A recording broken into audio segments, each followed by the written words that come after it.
Richer's Roots drink works for menstrual cramps and pain, migraines, fatigue, stress and tiredness, sinusitis, builds immune defense, bloating, enhances male bedroom prowess, and Richer's sorrel roots drink works against all types of cancers and tumors, memory loss, high cholesterol, insomnia, nervous issues, flu, and many other illnesses. For your Richer's Roots drink and Richer's sorrel roots drink, contact us now via WhatsApp at 876-528-9534. Richer's Roots drink and Richer's sorrel roots drink. Richer's, a true Jamaican experience.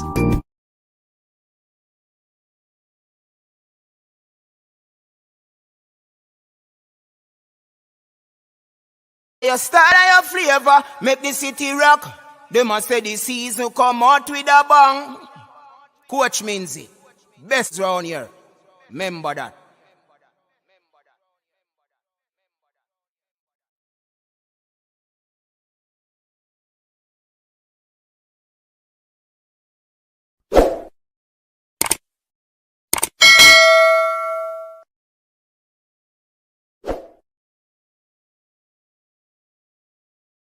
All right, everyone, welcome to the show.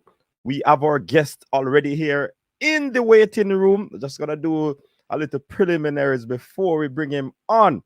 So, welcome to the show, everyone. Welcome to everyone on Facebook. It's another weekend. It's the beginning of the Weekend's TripleTreat first night.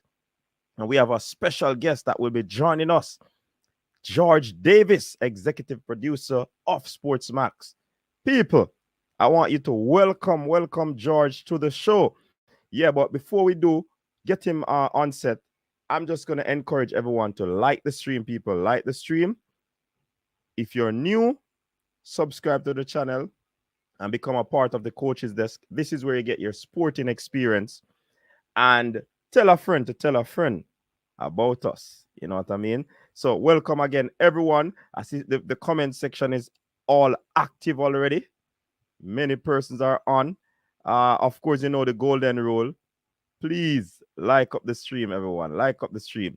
So without any further ado, I'm going to be inviting our guests to join us in none other person than George Davis from Sportsmax. Yes, sir. Good evening. How are you doing? Welcome, George. Let us give you the big round of applause. Yeah, man. Big up yourself. Thanks very much for joining us. How are you doing? I'm very good. How are you doing? I'm not too bad. I'm doing well, and the folks are happy to have you over here. You know what I mean? And I'm happy to be here. I'm happy to be here.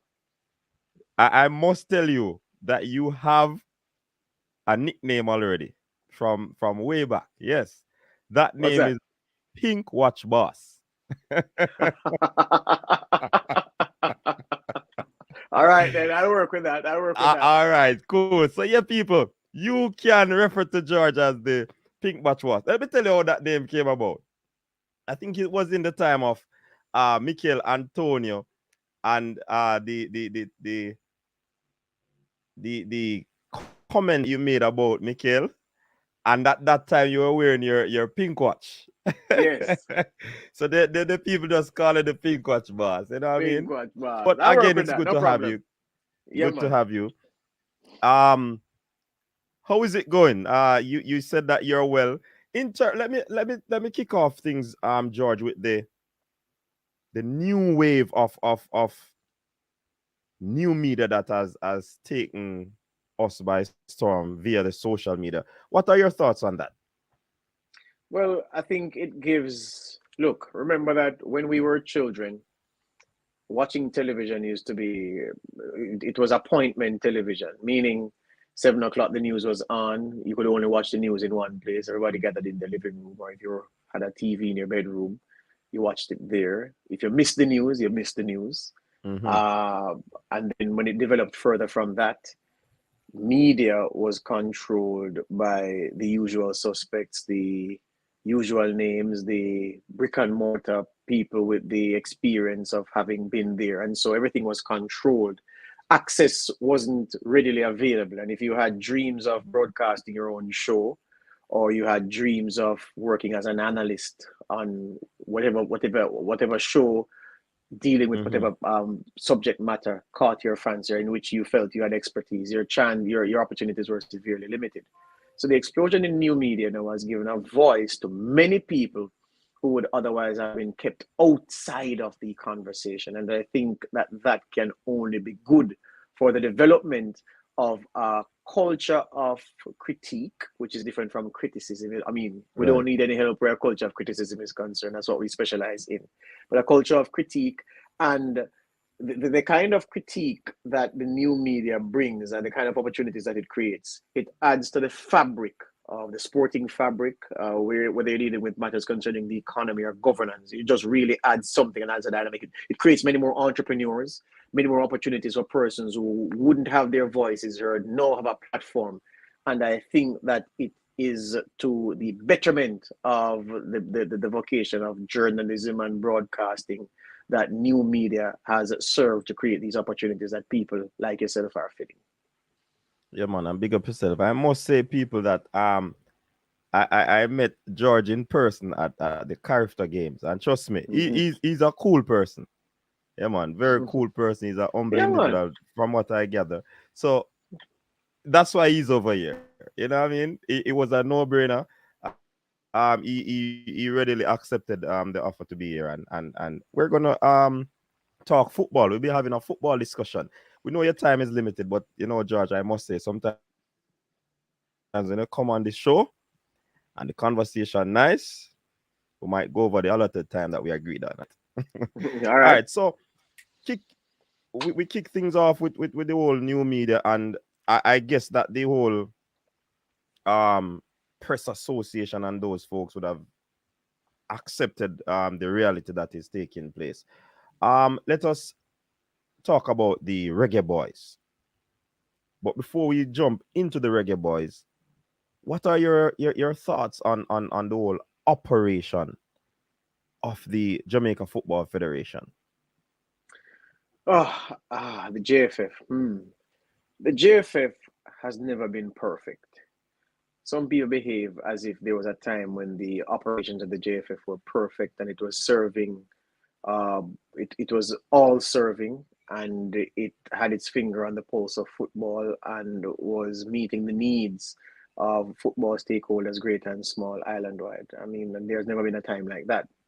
What is true is that Captain Burrell led in a certain way that many people respect, an authority figure, a figure whose mere name opens doors, a man who seemed to be certain about what it is he wanted to achieve, and a man who, by force of personality, would bring in certain changes, would get certain things done that other people would struggle to get done. I think that the current president, Michael Ricketts, is unfortunate in terms of being subject to the comparisons between Captain Burrell and how Captain Burrell went about his work. And people are saying, well, the fact that Michael Ricketts isn't doing it like Captain Burrell means that Michael Ricketts isn't good.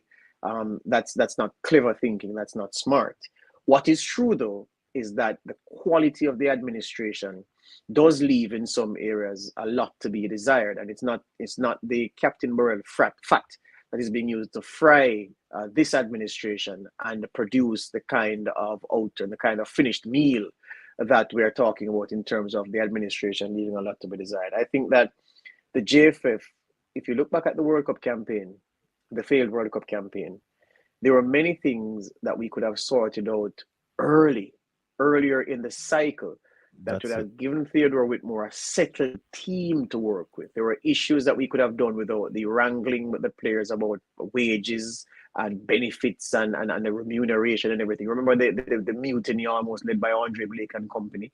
And that's when the JFF went in earnest to find overseas-based players to fill the void that would have been created if the Blake group didn't represent Jamaica because they were so dissatisfied with the wage negotiations. I'm just saying to you that a World Cup campaign doesn't need that. And if you look at all of the other countries from this CONCACAF region who successfully navigated the World Cup qualifying process, not one of them had the off-field issues that we had to deal with.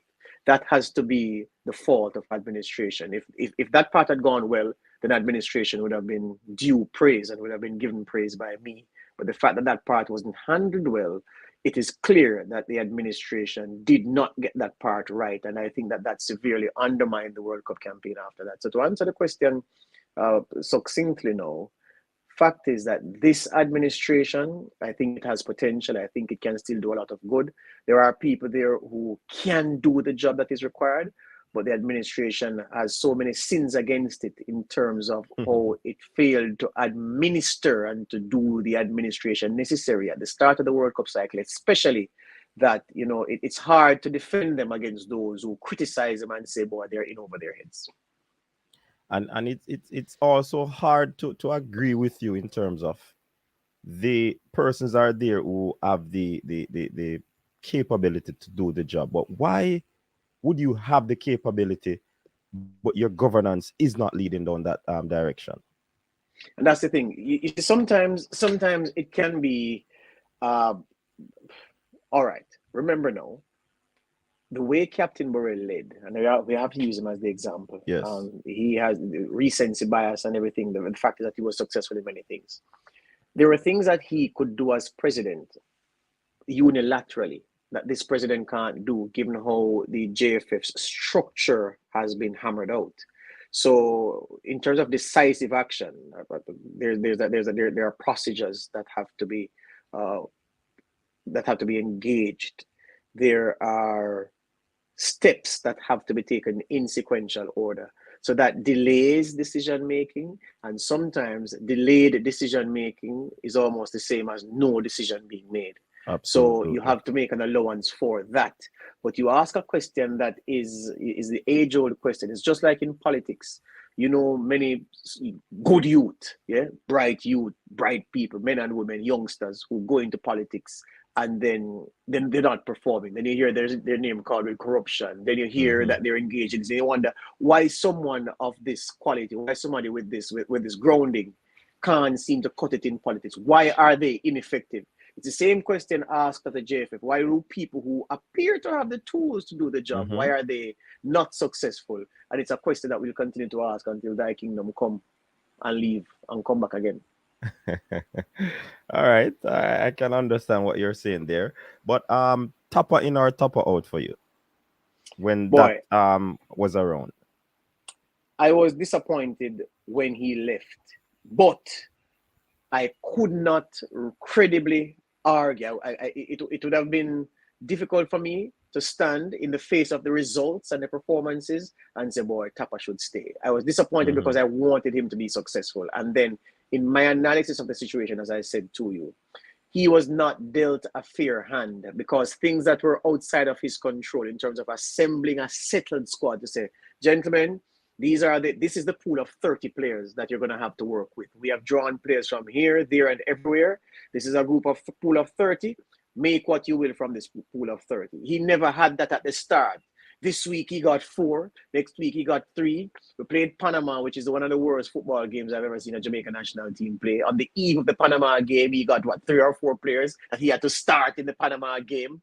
No wonder we look like we had never played football before. So there were things that were not his doing that rocked the ship early, drained confidence from within the team, drained confidence from the public watching the team, brought pressure onto him, and he was ultimately incapable of recovering from it. But I think that Tapa is a capable coach. He has proven it. The winning most or winningest Jamaica coach in history. His credentials prove that he can lead a national team. He can lead a national team from this place. But, and I want people to listen to what I'm saying because people say, oh, you must support Tapa. Tapa not get fired. I didn't say that. I was sad for Tapa to go because he has the capacity and the capability, and he's proven as a man who knows how to lead a national team, how to lead this national team. But the results he was enjoying, against those results, it was hard to argue that they shouldn't have gone in a different direction and chosen somebody else to seek to salvage the World Cup campaign. All right, but it is alleged, though, George, that he was one of the main protagonist of the what you'd say division amongst the players, because we have heard where he actually said that Paul Hall does the talking, where the British-based players, and for me, I call it over here the parish of England. Those players will understand, or allegedly, that he was the one who brought some sort of disunity amongst them and the locally based players, or the locally bred players who also would have been overseas. Well, you hear things. Remember what people have their sources. I'm not arguing against that because that's not my information. That's your information. I can't tell you that your information is incorrect. What I would say Mm-hmm. is that it would stand to reason that Paul Hall would have a closer relationship to the English-based players than Tapa would, for obvious reasons, because Paul Hall is English-based. And the agents of those players, the connections, the channels through which the JFF managed to reach some of those players in the first place. I'm sure Paul Hall would have played some role in the contacts made with the players and would have known some of those in the players' camps, some enablers of the players. So he would have a naturally better relationship with them. And perhaps it is that Whitmore said, all right, certain things, I mean, you handle that part of it, because football is a common language. When you go on the training ground and you have to do the drills and you have to talk team tactics and everything, it's one language. So wherever you are from, if you're a man from Mars and you can play football, you'll go anywhere and see a football game going on or a preparation for a football game and be able to join in the drills because that's a universal language. So I don't know if that caused a fracture within the team, but it could. And again, I'm not discounting what you say. I can't discount it because that's not my information. But it would appear as if I'm to accept that was a part of the problem, then it still goes back to what I said about the lack of a settled core to attack this World Cup qualifying campaign. Because again, I say to you, and look, I've given you one nuclear argument already to say that the administrative issues which bedeviled our World Cup campaign, none of the other 7 teams in the octagonal, none of them had those issues. That's one nuclear argument. A nuclear argument, it can't be rebutted because it's true. The other nuclear argument is this: none of the other teams had the chopping and changing of players across the first 4 or 5 games of this World Cup campaign that we had. Not one of them. That's 2. Again, another nuclear argument. Third, none of the other teams that we faced, none of the other teams in the World Cup qualifying final group, not one other team ever had a situation where it had a playing squad, a 23-man squad, where any 11 you pick from the 23-man squad had never played a game of football together before. Not one. So again, you see, that is where the problem germinated from. And how do we get the players together to play the football? That's not Tapa's fault, because Tapa is a coach. Administratively, that's where the JFF then, through its system and its network and its program of finding players and providing players for the national coach to then mold into a unit, that's where their job comes in. Now, I'm not saying that in terms of the resources that he had and the hand that he was dealt. I mean, you're playing dominoes, you draw a 7-piece a double, and you just turn over your hand and start playing. I mean, you're not doing yourself any justice. Maybe if you had kept the cards to yourself and play, by the time the other players on the team realize that, oh, this man draws 7 double, you could have done some damage in the game, cause your partner to win, or come close to win, or even win with the 7 pieces of double, which is almost an impossible task. The point I'm making is, you can make an argument that perhaps it is that he didn't play the hand as well as he could have, but he had severe handicaps. Nobody else was playing a hand as bad as that, and he wasn't given a chance to get himself ready to attack the task with a settled hand, and that's where our problem started from, I think. I agree with you on the chopping and changing wholeheartedly, because you can't, in the middle of a campaign, final round, adding new players. But one drawback to that, though, George, is that Whitmore had the team for quite some time. But which team? Which team did he have for quite some time? The Reggae Boyz. The Blade team that went to Saudi Arabia for those 2 friendlies. Uh-huh. Yeah, and then you had the drama about administration flying first class and Mhm. ball a cramp up around the back of the plane and all them things. I mean, which shouldn't happen, but all right. That squad, that Saudi Arabia squad, which had only a sprinkling of players who weren't organically Jamaican, like Ravel was one, and a couple of others, but Ravel is the standout one. Yeah, that squad was Whitmore's squad because they'd been working with those players for some time. But contrast the Saudi Arabia selection, the players who traveled to Saudi Arabia for those 2 games, contrast that to the team that started the World Cup campaign, the squad that played the 2nd game, the 3rd game, and the 4th game. The point I'm making is this, and the reason I said I set out the nuclear arguments for you, so I'm waiting for you to rebut them. I'm not rebutting them. Which team? I don't say that rhetorically. Which team, my friend, in the entire qualification round managed to have, again, listen to what I'm saying, my friend. No, I agree with you on the nuclear point. 23 players in the squad, and you can any combination of 11 you put together, that team, that 11 would have players in it that had never before played a game of football before. That's the kind of squad we went into this very serious business against, and it couldn't work. Like I said, I understand the nuclear arguments, but I saw a comment that says we're the only nation who had Dream Weekend in the middle of COVID.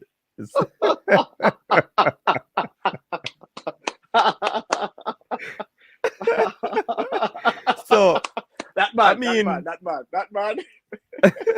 Big up the brain drain. that man.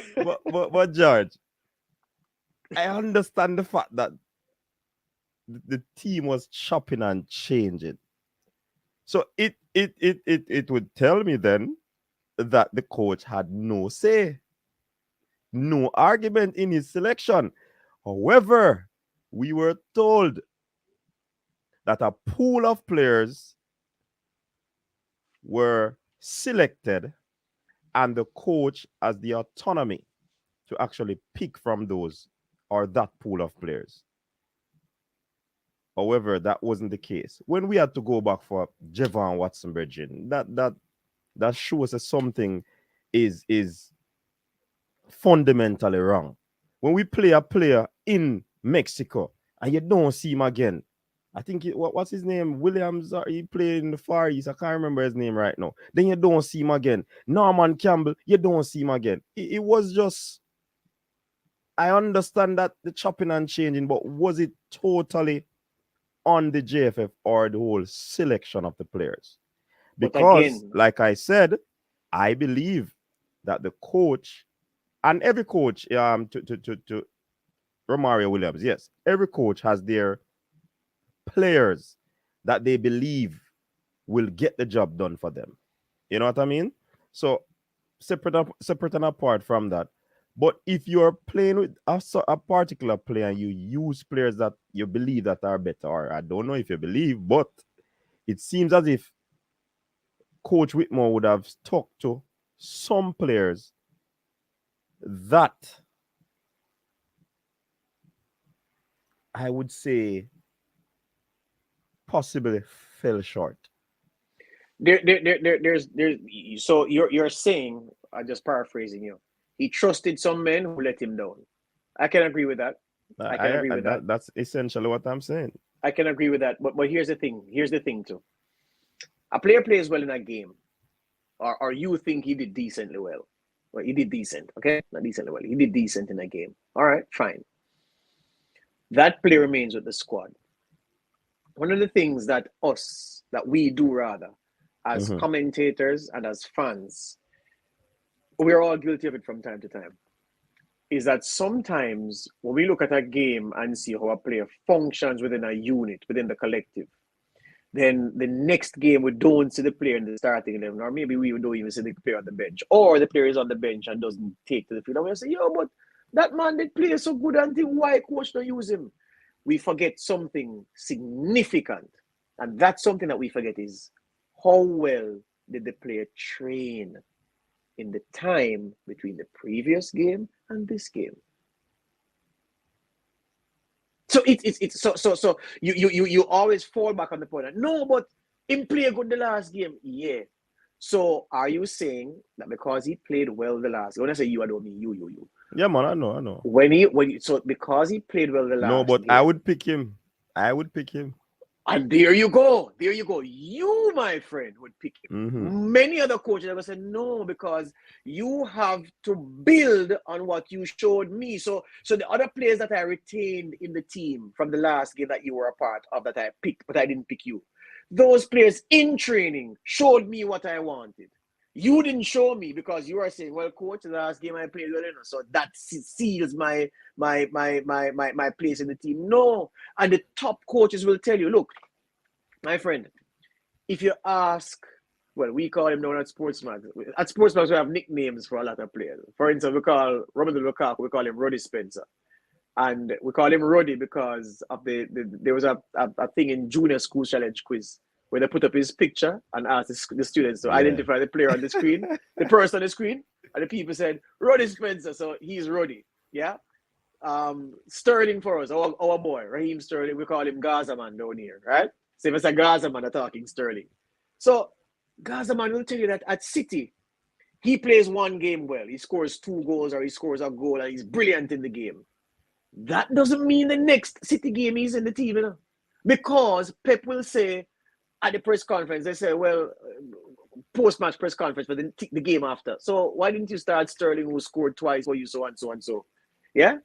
And he will say, well, I just didn't see in training what I wanted from him to convince me that he was ready for this game. So you say if you were a coach, you would pick a player just on the strength of the previous game. Fine, no problem with that. Some coaches do that.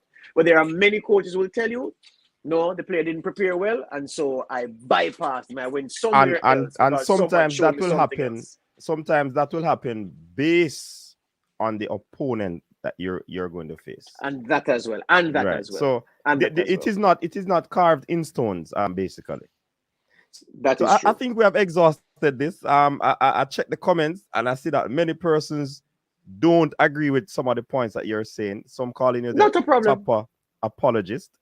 And no, I know again, that won't sway you. Hold on, give me but a chance. I just have to tell you. Hold on, give me a chance. No, man, that's fine. I mean, it's the business. Listen, I understand very well the business. You know, I mean, yeah, man. Right. If people criticize, I mean, it is what it is because I'm not of our opinion, just like you. No problem. I'm saying again. Here's what I'm saying. So if your takeaway, if one of our viewers watching, if their takeaway is that I'm a Tapper apologist, hear me again, and I make it brief.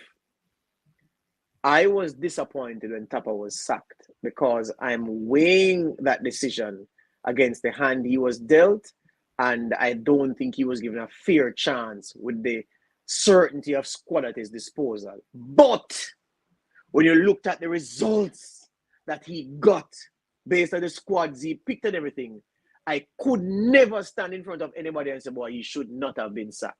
It made sense to ask somebody else to take the team from there because he had gotten several games and we never got the results, we never got the performances, so it was sensible. But at the same time, I felt that, boy, rough on Tapper. That's my position. All right, so since we are on that, him losing his job, we segue right into the next question about Coach Paul Hall. Do you believe that it was the very best decision, even though he was a part of the failed campaign? Do you believe that he was the best choice out there? Before you answer, knowing that he is so attached to QPR, because it doesn't seem as if he's going to let go of that post. You know, Paul Hall, I mean, I don't put much store in Paul Hall's playing career because I am yet to be convinced in all my time watching football over look, I've been gorging myself on football for more than 20 years. I watch every league, Dutch league, Argentine league, Brazil. I watch everything. If you ask about a random player from Huracan in the Argentine Aperture, I can tell you who the number 10 is. I can tell you who strike very stars. I watch my football. Yeah. Here's the thing. I say that to say this. I've yet to see an ex-player coach well because he was an ex-player. So to me, the fact of the 98 connection means nothing to me. That is not no moment whatsoever. Yeah? Simo has never played football at any good level. We Jamaicans, Simo couldn't play football. Look at what he did. Yeah? So to me, the Reggae Boyz connection means nothing. Can Paul Hall coach? I think from what I've seen of Paul Hall, and remember, I would know people who work with Paul Hall very closely, and I would ask them to give me an inside gauge even before he took the job. The man has the aptitude for the job. I would have loved someone with the kind of experience. You know how the modern players are. Well, footballers have always been like this, but especially the modern players. A man in the dressing room, first thing I look and say, yeah, well, you are telling me to do this and you are so to play this way or that, Will you ever win as a coach? Yeah, which level you ever carry anybody go win anything? At a point in time, players ask that question of the coaches, or they speak about the coach in that way amongst themselves. Yeah, when times get tough, players ask that question of their coaches. Show me a CV. Let me see where you win. Yeah, on that score, Paul Hall would be light because Paul Hall doesn't have the weight of evidence on his CV to point and say, well, I helped Swindon Town get promotion. I helped QPR to win the championship. I did this, I did that, I did that. I'll give you a quick example. You remember when Steve McLaren was the assistant to Sir Alex Ferguson at Manchester United, right? And he was the coach. Sir Alex was the manager. Steve McLaren was the coach when Ferguson and Manchester United won the treble in 1999. When he left now and the jobs that he subsequently got, which player in the dressing room could have stand up and ask Steve McLaren, well, will you coach and win? What's what you mean by will me coach and win? May help Manchester United win the Premier League, the FA Cup, and the Champions League in the same year. What? Yeah? When he went to the Dutch team, when he went to Holland, with the same Eric Ten Hag, who's coming in at Man United as his assistant, yeah? The players couldn't ask that of him. When he went to Derby County, the players couldn't ask that of him.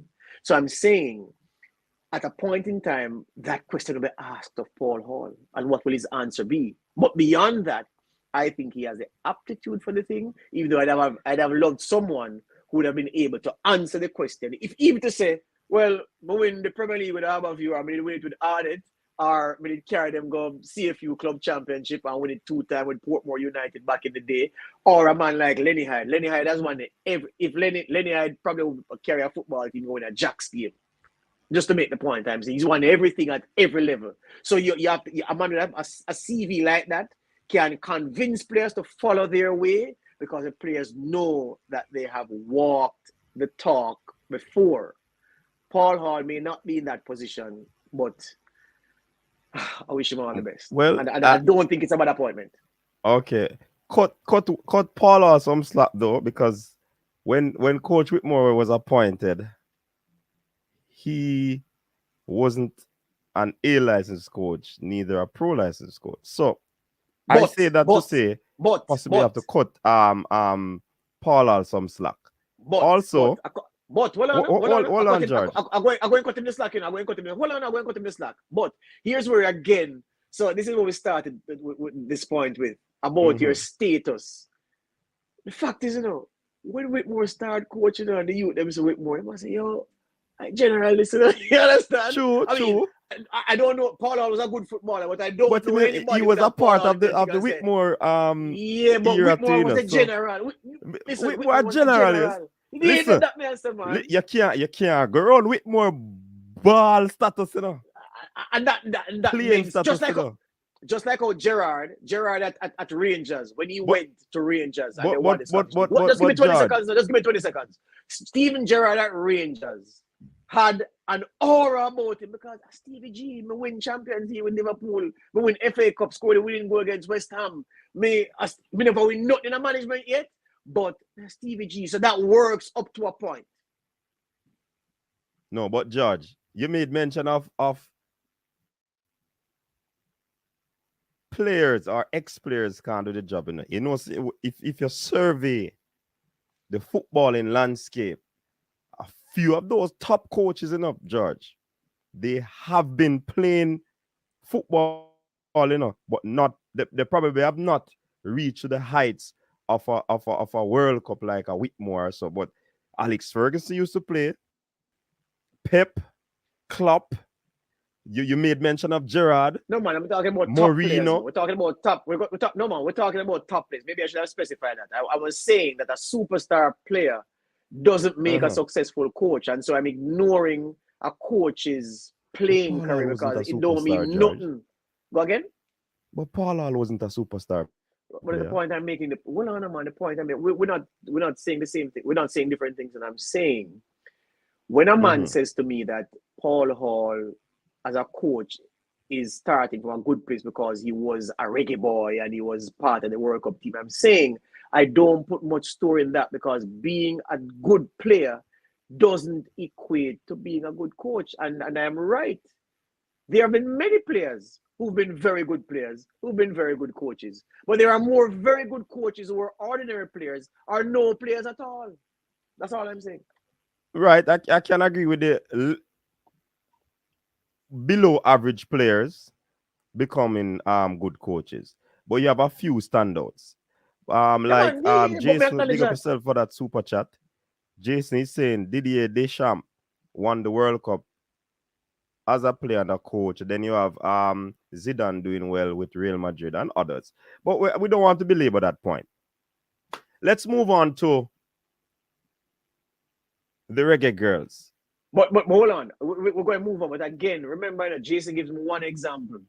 I can give Jason 10 examples of coaches who never achieved anything in the game but were brilliant coaches. And again, I don't know. I don't know if it's my lack of clarity. Again, I'm saying there are many successful players who were very successful coaches.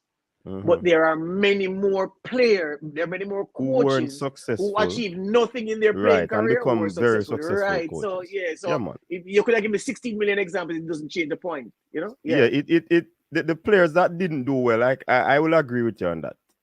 The players that wouldn't have done so well surpassed the players in coaching that would have done well. I can There you go. That's true. Right. So let's jump over to the Reggae Girls, because trust me, I did not know the debacle that faced the Reggae Boyz would have so quickly moved over to the Reggae Girls. This thing with coach Vin Blaine and outside influence, and the girls wanted him out. He has resigned. Give us your few cents on that. Vin Blaine is an honorable man. Vin Blaine is a man I have a lot of time for. Vin Blaine is a man I respect. When I just came into the business, fresh out of university in 2005, and I was working for a station at the time that nobody ever know the station. I mean, you'd say you work for Nationwide, people say, where? Which part that? And you have to explain, so, it's Cliff Hughes station. Cliff Hughes a radio station, this, that. So back in those tough early days, it's not like now, everybody know Nationwide. Yeah. Vin Blaine was a man who granted interviews to you as a no-name journalist from a no-name radio station. He had time for you and he was kind. So I've always had respect for him based on that, because a lot of people back then never gave the time of day, very, very rude and thing. And now, people come and, I said, remember back in the day, But anyway, I say that to say, honorable man, a Premier League champion with Harbourview, a proven coach of successful women's teams, and a nice man. Clearly, something has gone wrong in the camp, or went wrong in the camp, for players to be confident enough to put their names on a letter as damning as that. I keep reminding my team here at Sportsmax, let us not present the story as the ladies want Vin Blaine out. Let us put the story for what it is. The ladies want the coaching staff out. Vin Blaine so happens to lead the coaching staff, because that's what they said. I think that there is merit, perhaps. Well, there is not merit, perhaps. There is merit to some of what the ladies say for them to have gone to those lengths. But from what I know of Vin Blaine, and from what I've been told by persons inside the camp, it is that some of what they said, or most of what they said, was not quite so, but the relationship between Vin Blaine and certain people in the camp had broken down, and those persons wanted to exercise their power and flex their muscles and say, you know what, let us get rid of him this way. And they co-opted some of the girls to sign the letter. And the crucial thing, the technical committee investigated. The technical committee got a report. The technical committee found that for 95% of what was said about Vin Blaine, that it wasn't true. And I'm very happy that he was exonerated. And I'm agreeing with him that he had to go, because for the benefit of the football, he had to make a clean break, because there were certain relationships irreparably damaged, and we don't want the football to be held hostage by the feelings and the carrying of feelings. And so I'm happy that someone else will come in charge and try to get this very difficult task of qualifying for the World Cup done. Do you believe that they will qualify? It's gonna be tough, you know. Do we have the talent? That group? The group tough, man. The group tough like wall nail, brethren. The group is tough. Our metal and concrete was them. From Wiccan, West Indies home constructors. Yeah, man. The group tough, man. Tough. But we have a team that you remember the time when John Terry said that when Chelsea went to Spurs, White Hart Lane. They never call it White Hart Lane. Chelsea call it 3-point lane. Every time they're going to get 3 points. Yeah. I don't think anybody is looking at Jamaica and say, yeah, man, 3 points that home and away. I think we can, but we have to put every foot right, which is why I'm happy that we can't say, boy, Vin Blaine is there and some of the girls in them feelings and this, that. I'm happy that we have the chance to get a new coach, new approach, clear head. We can, but we have to put every foot right. Yeah, definitely. All right. Under 20, a whole lot of things around that is coming up. That team selection, who to be selected, persons can't afford airfare and all of that, or the JFF can't afford airfare. Is this going to be another failed campaign? Oh boy, you talk it like you know the answer to the question is it appears to be so. Listen, the JFF. Listen, there's not a lot of money going around in terms of sponsorship. It's easy to say, boy, to cost the JFF and say, boy, you should go out and get the sponsorship. From where? I mean, it's not Trump change to pay for these things. But there is money out there that they can get.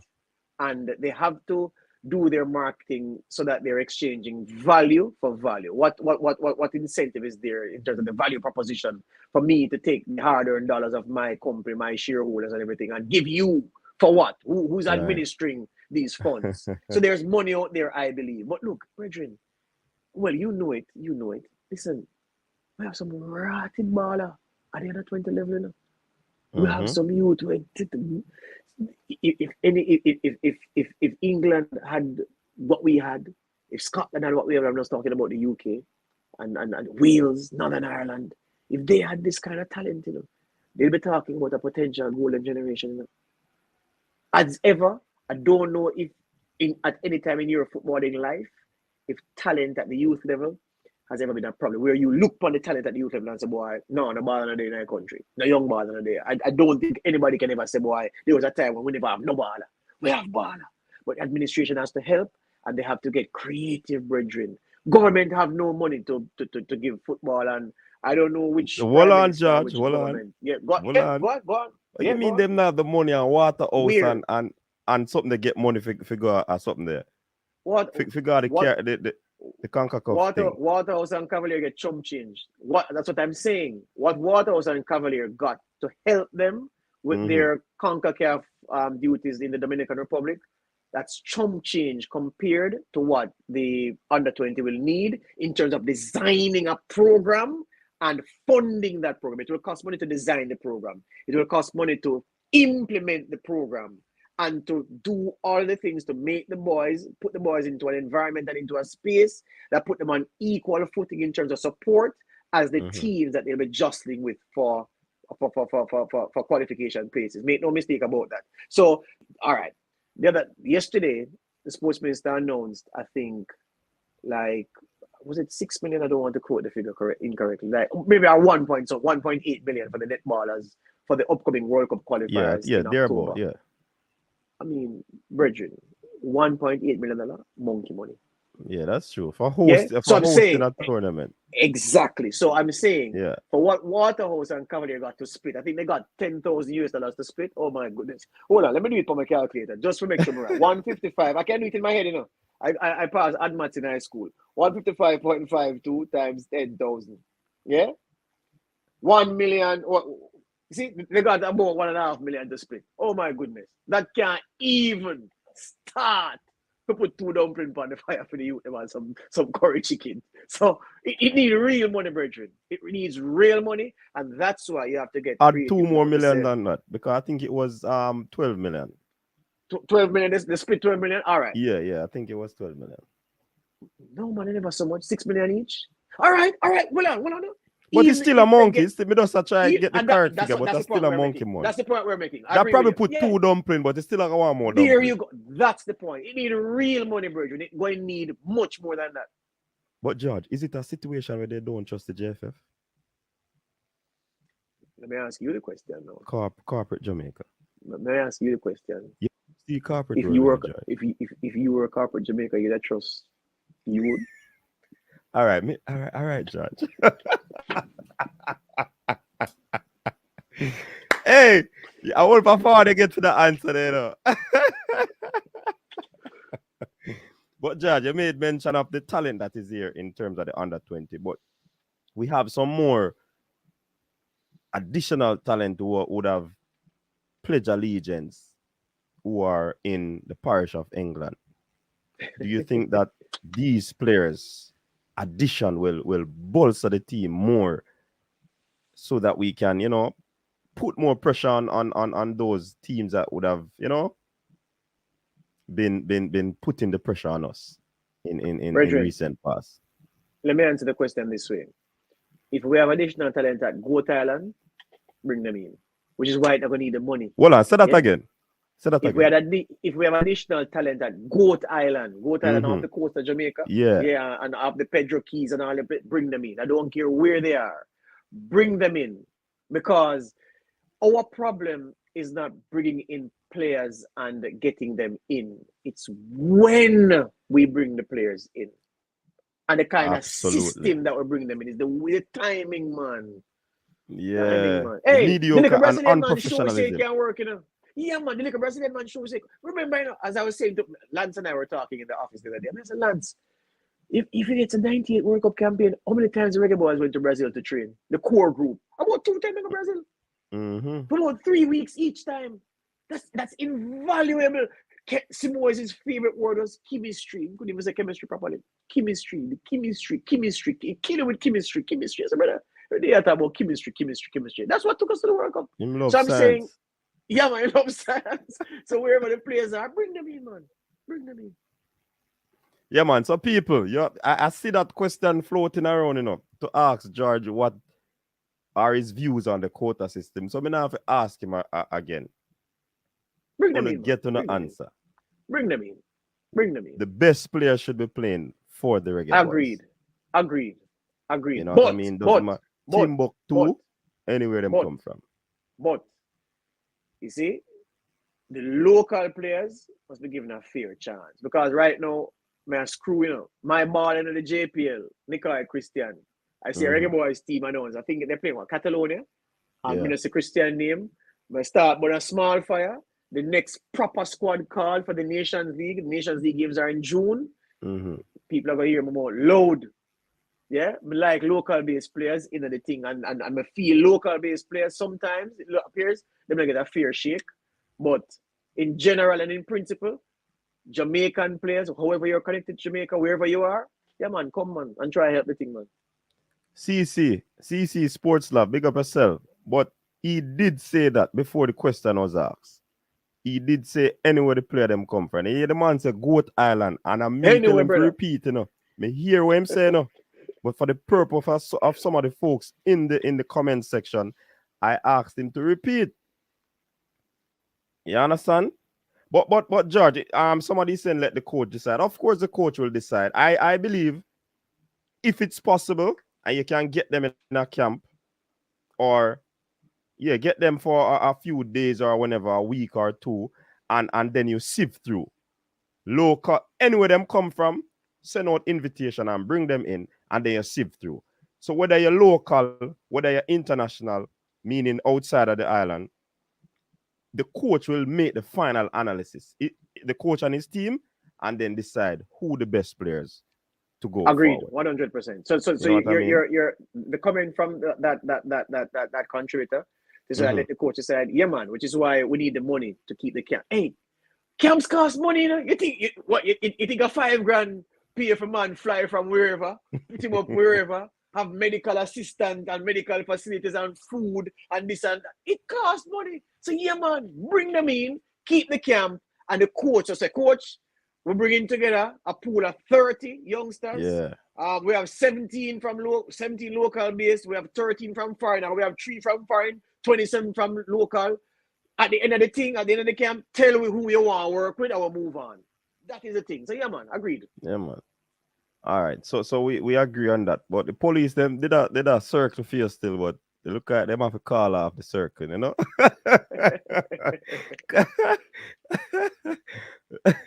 All right. In terms of so we spoke about the ladies, the boys, the youth team. That one slipped me. Was it about the Quota? Yes. And the nation, yes, the Premier League. The Premier League. You have been covering the Premier Leagues for years, George. Yeah, man. Years. You'd have watched more football possible than I do. At the Premier League level? Yes, at the Premier League. Jamaica Premier League. I guarantee you I have. I guarantee yeah, man. Because of the work. I'm not putting myself up there. Because of the work, yeah. Right. So in your analysis, then and now, because some persons in the comment section agree with you on that player's name, Christian. That's Christian you made mention of, right? Nicoy Christian from Dundee, right? Ball Jesus, man. Yeah, man. Right. Bad man. So some people rate him in the comment section. But in terms of what you have seen throughout the past few years, say 5 years, talk to us about the quality of the league, even with the revamping of the league, new construct and all of these things. Talk to us about what you have seen.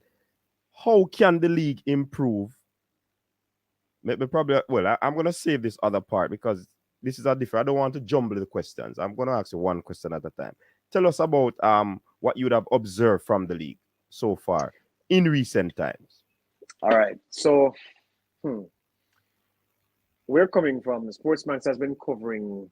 I have been the host broadcasters of the Premier League from about 2014, when I was even back then, 2014-15, when I was before I came into sports, I was news editor. I was manager of news and current affairs at Nationwide. Yeah, I used to still take some time and go do Premier League football from then, so I can draw a line from that time to this point, to this position, which would cover about 7 years. So 14 to now would be 7 and 4, 11. So probably 8 years, 2022. Yeah. So I can give you a perspective of about 8 years. Mm-hmm. The league now is as close to professional as we have ever gotten. Cool. The management of the football clubs is almost at professional level. All of them. Some of them are. Some of them, the others are close. But collectively, you would say that most of the Premier League teams are as close to professionalism as we have ever managed in the history of Jamaica. Previously, some football teams look like a man just pick up a side. And you have some man on the bench, some man start, and then play some ball, and that was it. Not these days. Not these days. The coaching is of a high standard, right through. Look, the team the team at the bottom of the Premier League this season, Montego Bay United, they started their season with a man named Ricky Hill. For anybody who knows English football, legend, the first man of Asian descent to play for the English national team. Yeah, I think his debut was against Egypt in a friendly. Yeah, I think he had 3 caps for England, and a man of immense reputation in terms of coaching. Yeah, they lured him to coach them. Of course, he left because of all heap of things off field and on field as well. But I just say that to illustrate the quality that the team that is last in the Premier League was able to attract. The teams are well coached now, better coached than before. The structure of the teams, much more professional as we've ever managed in the history of this country. The much maligned surface at the UWI JFF Captain Horace Burrell Center of Excellence has perhaps been the best thing that has happened to Premier League football in Jamaica in the history of Premier League football in Jamaica. And Premier League football in Jamaica started in 1973. Yeah? Because for the first time, look, nobody can tell me. I mean, like talk saying about for them to you have to double down. Nobody can tell me about the surfaces in Jamaica because I've traveled to all of them and inspected all of them and see ball play for all of them. And I'm not just watching as a casual fan. We've had to commentate on it on TV. The stadium surface is good. Arnett Gardens as a club venue is very good for a club venue. When Catherine Hall, named Catherine Hall, the surface at Catherine Hall, very good, although the grass kind of higher than everybody else's field. Right. The grass cover at Catherine Hall thick because of the kind of grass that they use. There's a field at Jamalco behind Juicy Patties, not Jamalco, at Juicy Patties, behind Juicy Patties at Clarendon Park. Yes. That well grassed and level as well. Every other field surface in the country. But I feel like kind of tear down and pop down and all. That's what I'm saying. When it name, you know what I said when it name, before now. Every other surface, rubbish. Yeah? The surfaces, my lord, cause the football to be ugly. They feel at the Edward Seaga Sports Complex, yeah, formerly the Railway Oval, TG Home Stadium. Oh my God. How Teddy Johnson used to dribble on that field is a miracle. That man is a baller. Well, I'm never tell nobody that Teddy Johnson is a baller. That field is 78% weeds. Yeah, 78% weed, 9% grass, and the rest dirt. Yeah, that's what you're asking players to play. And so a goalkeeper can't trust the bounce of the ball. Sometimes a man run through and him kick a shot and they go way over the bar and say, "You're good." That's because at the last moment, the ball bounces up and he's striking through. And rather than instep, the ball bounces up to the shin and it just shank and gone over the bar. That's where we are coming from to know the JFF field. I mean, the heat was a challenge, but the youth them cured the challenge after the first season. There were 2 insoles. So the conduction of the heat from the surface of the field through their boots to their foot has been slowed down. That was the first time most of these players played on a surface where they could trust the bounce of the ball. You could run on a ball and know the ball is going to behave. You could dribble, you don't have to look down and look on the ball every minute to make sure it's on your foot. You can't just dribble with your head up looking for the next pass, looking at your opponent. You can play football in the way that we see it on TV overseas. So I'm saying to you that the addition of that surface where so many games have been played this season and where all of last season was played, Arnett Gardens have an outstanding surface. Harbourview have the potential for a very good stadium because theirs is right around. The seating is right around. The only club ground with 360 degrees seating is Harbourview. But the surface, very, very dodgy. If they can improve that, then they'll do better. Point I'm making is the football now, I think, is better than at any time that I have been commentating on the Premier League and I've been doing commentary for 8 years now. All right. Well said. But you made mention of. I want to pick out some of the nuggets that you would have made mention of. Wanting of a better term. You made mention of the coaching, and I want you to people. I didn't leave. I just highlighted George. So when you see him on the screen alone, I didn't leave. All right, so yeah, you made mention of the coaching, but for me, George, I still believe that, contrary to what you said, that the coaching is at very high standard, I tend to disagree. Why? Because there are players that would have been exported, gone to the various leagues in the world, North America, some parts of Europe, and so forth. And sometimes these players struggle, and some would have said that they would have fallen short based on the coaching that they would have gotten. Because I'm not seeing where the Premier League coaches are so much into developing players for international market, so to speak, rather than they're trying to put a team together for championship honors. So I want you to elaborate a little bit more on this coaching. Bring it into perspective so we can have a little conversation on it. All right. So here's the thing then.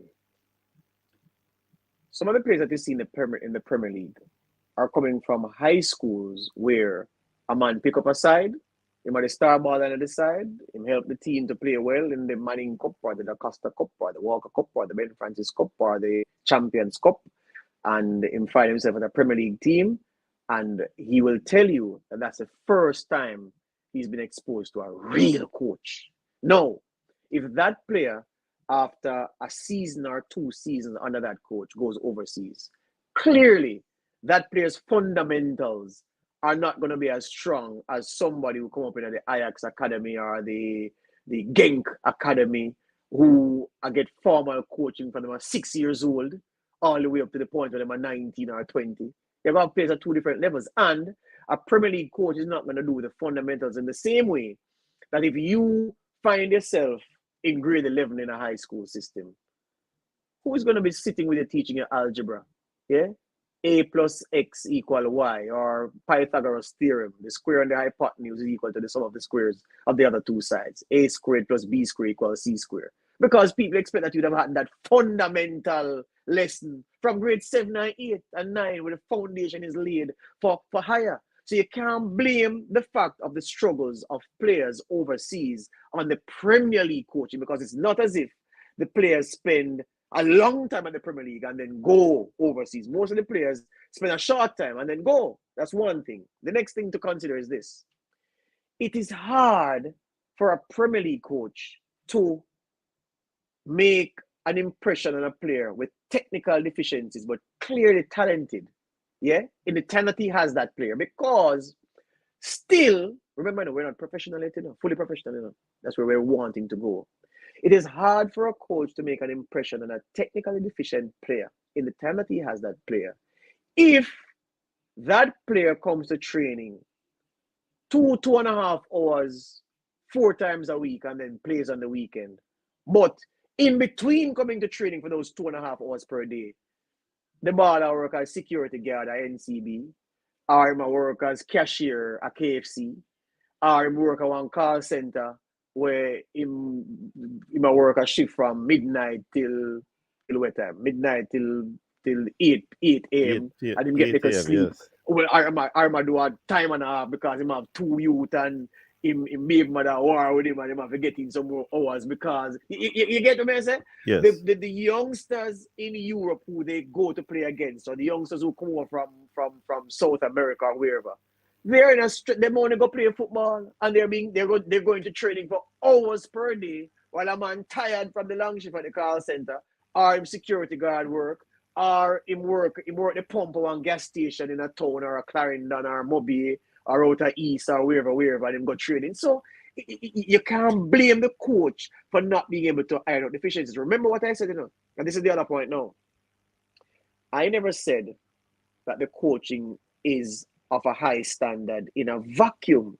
I said the coaching is better than previous years. No, remember, 7 is a higher number than 5, but 7 is not 10. And we want 10. 10 is what we need to be acceptable. 10 out of 10. We never say it's 10. I'm just saying that it is 7. Meaning that in my estimation, it was 3 and 5 before. No, they are 7. That's all. And that's where the perspective comes in, because it might come across that you are saying are the best thing since sliced bread. Not to say that No, you man. said that, but You're that's right. why I pulled that out of the conversation Excellent. for some Excellent. perspective to be given on the fact. Because I do agree with everything that you said. And you see, the I think coaches at the grassroots level are coaching vicariously. Yeah. They You have some persons probably used to play football or be around football, but they are not trained. And some of the rudiments of the games that they teach the youngsters would have been flawed. Because one Tariq McGee came and said on this very program that some of the things that he would have learned at Jamaica College, and everybody had JC's coach as one of the top coaches. But he indicated that some of the things that he would have learned would have been flawed. He wasn't running. He was seen as a star player, not putting in the work, so to speak. So when he goes to the next level, he struggles. He said Ricardo Bibi Gardner was at him. And he was oblivious to some of the things that he was being taught. So it's like they have to retrain, and you have muscle memory, and it takes a while for that to actually get out of their system, so to speak. So I mean, in essence, the coaches at the Premier League level, to me, they are struggling. They are putting the best out there in terms of the best they can get from the players, because if they are getting flawed players, like I said, they don't have the time. They actually use that time to put a team together to try and win championship honors. Right. So you see the struggle. Which is why I'm But what happy I still believe, George, yeah. well, you alluded to the fact that they were using numbers. Since you're a mathematically inclined individual, using numbers 5 versus 7 now, I can understand that. Yeah, And I'm man. Better than certain that the before. audience would Better than before. appreciate it a little bit more than just you making a general statement and we didn't understand. So I pull that out so we could have an understanding. I wanted to say this to you, and I'm happy you clarified that. I wanted to say this to you as well. Football is the only sport which suffers from the lack of technical correctness of players coming through. Cricket. How many times you see a man playing for the West Indies and your commentators, especially the foreign ones, that say, "Boy, why this man foot movement so poor?" Or why this bowler can't manage to hit off stump line consistent. He can't bowl 4 balls consecutively on off stump. You know why? Because coming up, that's the part of the fundamentals, brethren. So how you expect a man now who passed through youth cricket? So I'm going to say, boy, we play under 19 for Barbados, we play under 15, we play regional 4-day, and now you go ICC Youth World Cup, then you come to West Indies, I expect Phil Simmons to teach you to move your foot. Or how to keep your head over your elbow when you play a forward defensive stroke. Or how to go on the back foot and punch through the covers. Those are fundamental things. And the last point I make on this is this. Why is it that we are world class in track and field? Brethren, even in the primary schools, even in the primary schools, them and them don't know we are coaching have them GC faster, diploma or whatever in their back pocket. And them are coaching youngsters. And the World Athletics certificate. And that's the point I'm making. So these guys, the track and field is not good by accident. At the grassroots level, those coaches are certified and know what the hell they are doing. As we agree, football, principal of a little man, him come and him pick up the side and him carry them go play, and if them go far, and then the ball get leave high school and go on club, and then you realize that this is the star who scored 25 goals in a Manning Cup last year and 25 goals in a knee cup. And then when you come and say, but wait, he can't position him to take the ball on the half turn. But he never have to do that at high school because he was so quick. He could take the ball flat-footed, turn in a circle like an old truck and run past everybody and score. There you go. Plus, the module is different too, The module is very different throughout the ranks. Yep. So systematically, there is improvements going up as they go from one level to the next. But in our football, most times, I have seen players had nothing to do with football at the grassroots level playing the Costa Cup. playing Manning Cup. They learned the game while in high school. Absolutely. Can you imagine if they were taught the rudiments earlier? Absolutely. And I think one of the challenges that even though some of the coaches at that level, they are not quote unquote qualified enough, but some of the other qualified coaches, they don't want to go to that level. Absolutely. Because no money no there. Bills have to pay their French. So another part though, George, is that economical situation cause these things to be happening to us as well. Because talent is here, no? Yeah, but that we acknowledge that talent is here, no? We acknowledge that early. Listen, even when you look at the kind of midfielders we have and the kind of midfielders we don't have, there was a time when we had midfielders. I mean, for me, the sign of a great midfielder is one who can determine how fast or slow the game play. I don't care. You know what I mean? People say it's because he is a Liverpool man. Hold on a second there, George. I want the persons in the comment section just to queue up their questions. I'm going to be taking questions now that will be going to, you can ask our guest.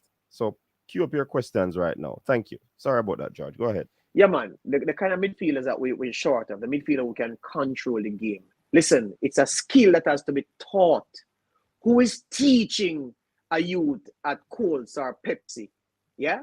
Before him break into the full Manning Cup side or the full Da Costa Cup side, how to control and regulate the tempo. What a coach who try make the youth play like a young Cargill or a young Twinnebug or a young Corbett, or how any of the midfielders in Europe right now control the game. Not the one who dribble and can pile a man, tell a man, run 40 yards and score, but the one who keeps the game ticking over. That's a skill that has to be taught. Jamaica has produced very few of those footballers because nobody's teaching somebody how to do that job. And then when a man come to Premier League level now, and he's an athlete, so a man take a chance with him and give him a scholarship or give him a contract overseas and him go, and then realize, right, we're going to Jamaica because this man is technically weak, and technically deficient. Exactly. And then you're going to blame the coach where you take him from, but him couldn't do nothing with him because him get him with no fundamentals.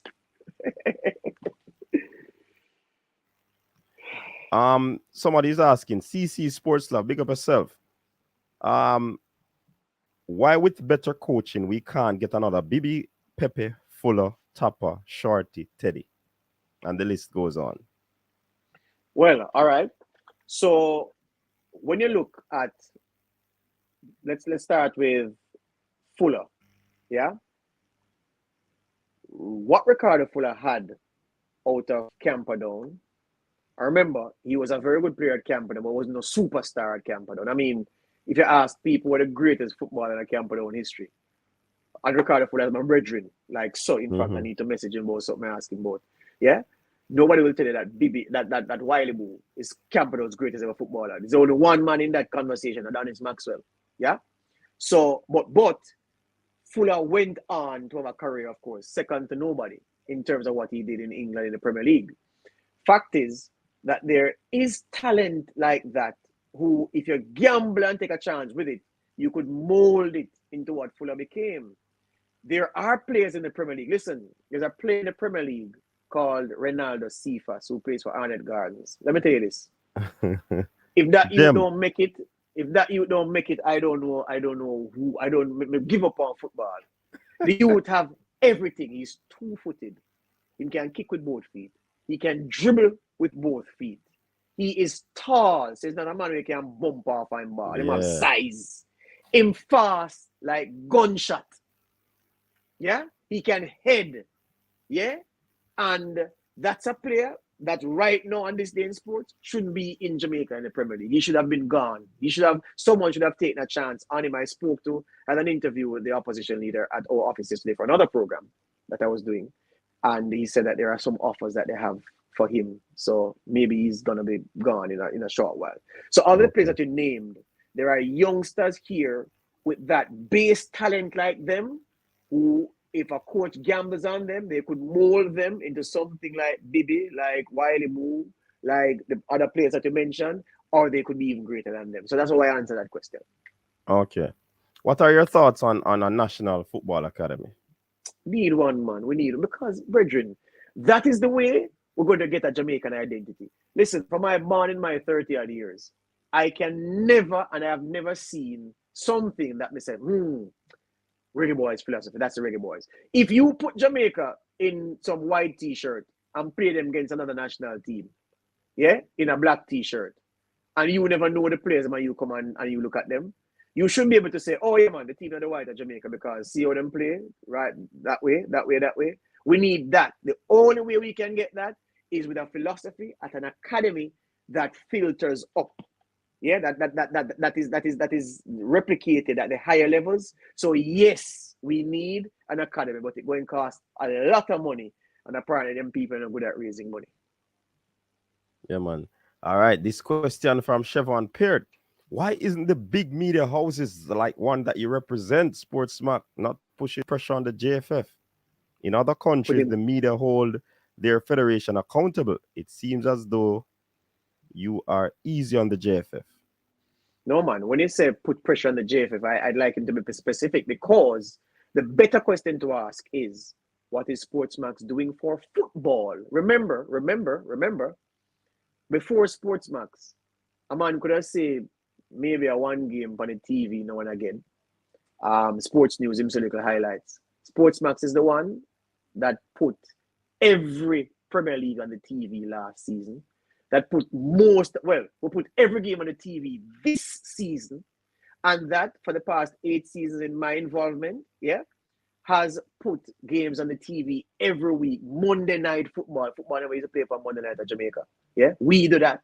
We went and we took the initiative. We lost a lot of money doing it, but we said, look, this is an investment that we had to make. Sportsmax had something called the Elite League, because we recognized that there was a period of drift for players between ending high school and coming out of the Manning and the Costa Cup system and going on to a senior career. So we said, look, in that little gray area, no man's land, let's have a league for players under 21, but who are not in high school. We did that for 2 years. We carried it alone, and enough millions of dollars we lose, but that was our millions of dollars of investment that we had to make to try to help. So the better question is, what has Sportsmax done for the football? We have revolutionized how football is shot. We have revolutionized how football is presented. We have revolutionized how much football you can see locally. And we're very proud of what we have done in trying to give life to those footballers who otherwise would have been lost. And don't forget, last thing, before Sportsmax, people used to shoot football game with 2 cameras, 1 behind each goal. Sportsmax, 11 cameras plus a drone. That's 12. Never been done before in this part of the world. We set that standard for us. All right. Talking about the drone, you know, the drone man, am I bridging, you know, man? I mean, him far character, you know. The man a genius on the fly. Go through, man. Go through the Trust me. Have you acquired additional cameras so that you can aid in this whole, since as you mentioned, camera VAR thing? All right, I'm happy you asked that question. Hold on, did we speak about this at character, or was somebody else who was talking? Maybe somebody else. Probably Here's somebody the else. thing with VR. Here's the thing with VR. I'm very happy you asked that, so I can tell the people on this thing. VAR can only work as things stand now in Jamaica. VAR can only work at the National Stadium. Why? Because the National Stadium is the only venue that has the pylons of the requisite height that you can put the cameras. Picture this. Picture the National Stadium from an aerial perspective, from above, right? And picture the cameras being mounted right around so that you can get the angles covered for the VAR. You need that. So the National Stadium is the only venue that has the pylons of the requisite height for the VAR cameras. No other ground in the country has that. So the cameras could only go at the National Stadium, which is where they're looking to put them for the next, either World Cup qualifying campaign. Was it for the men or for the women? For the that they're trying to put for that. So that answers that question. So you can't have VAR down on it or up a harbor view. I don't got TV. I don't got I was thinking innovatively. Try to mount some stuff so they can get the height. Yeah, but let me ask you a question. Humble and man out there say, brethren, water bill dear, you know. We can't afford pile and put up VAR camera. All right, point taken. Can't pay water bill. All right, sir. I was just thinking, you know. Yeah, man, yeah, no problem, no problem. All right, so Michael is saying, Coach, ask Pinkwatch boss, what does he think of GC Foster's and the JFF combine their coaching program to get their certification standard higher? That's a good question. From the perspective of it, there are obviously advantages to be gained by the JFF aligning itself with an institution as august in the training of coaches as GC Foster is. I'm wondering though if, according to the CONCACAF rules and for the purity of the CONCACAF training program, if there's any room for intermarrying between that CONCACAF program coming from FIFA, of course, and a local institution which is in it for profit, if you understand what I mean. Sometimes these organizations, when they are looking at the systems that they have in place, they don't want it to intermingle with anything external. So that may be a part of it. But it's such a good question. I'm going to check it with my friend at CONCACAF and see if it can be pursued, because I think that's an excellent idea if it can work. But the fact that it has not been done yet, well, you know, if we forgive JFF the benefit of the doubt, but let me finish going that way. The fact it hasn't been done yet, there may be some structural limitations on that happening, but it's something I definitely will check. Thank you for that question. Very good one.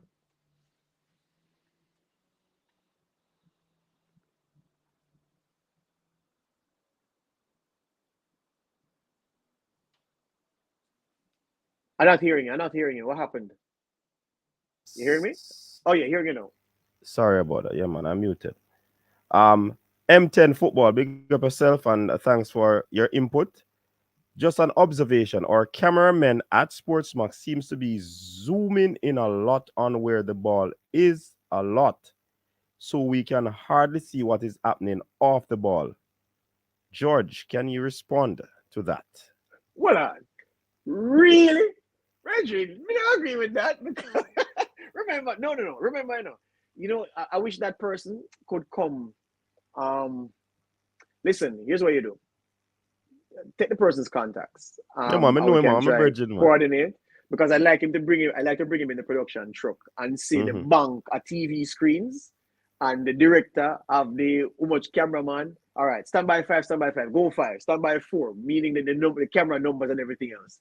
No, that's not my experience. And me would have complained because I love to see broad perspective. So if they are zoning in too much and I follow the ball too much, I'd have complained about that. I don't think so. So I want to bring you into the production truck so you can see what you see, and then, you know.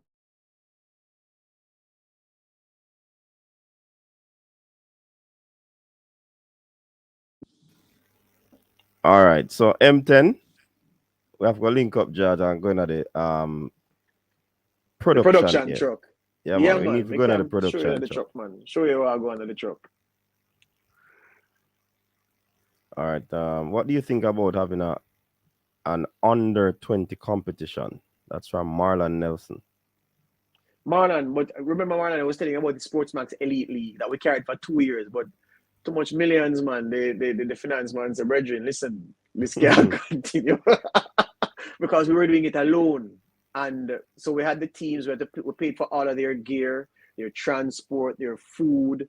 We paid to rent the grounds. We paid for the lights at the grounds. And let me tell you this, light bill at the grounds expensive. You know, if you ever notice, you see when champs are keep, as champs when the light lock off, is a reason. Man. Because light can't run it. tall.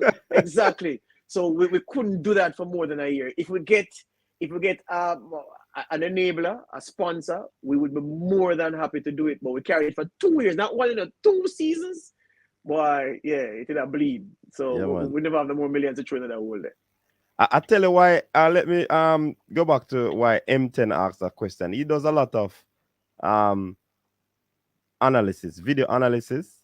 Yes. And I think that's one of the reasons why he's talking about. He wants to see off the ball movements from players to see if they're in their lines and all of these things. So I probably think that's right. But the criticism that M10, but the criticism that M10 makes for the purposes that I suspected that, you know, for the purposes of what he wants to do, even the EPL, he would have the same complaint with, because the EPL is not shot for the benefit of a video analyst who wants to see off the ball movement. It's shot for the purposes of the fans who are watching, who wants to see where the ball is.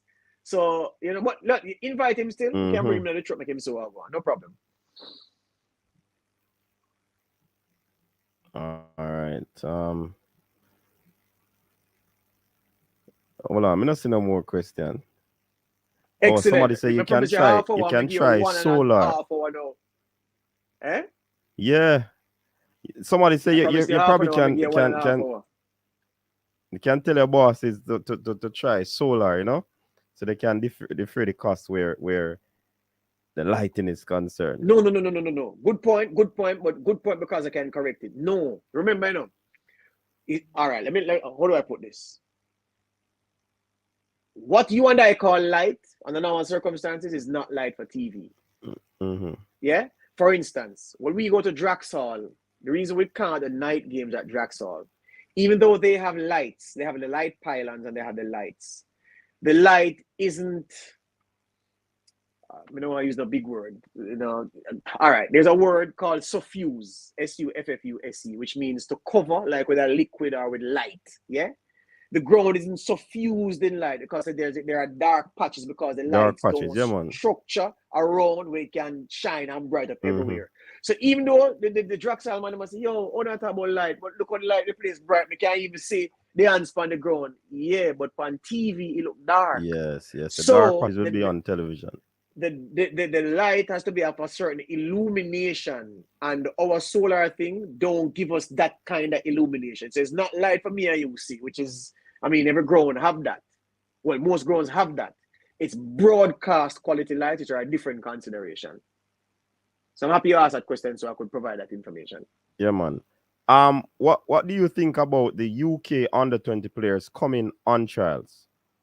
Yeah, man. What do you mean? So not because you play in the UK, you never come on trial. Yeah, man. Just like on the local youth, them who we see in a man in cup and thing and know who can play. I have to go on trial when the camp come together. Yeah, man. Come on trial to man. I agree with that.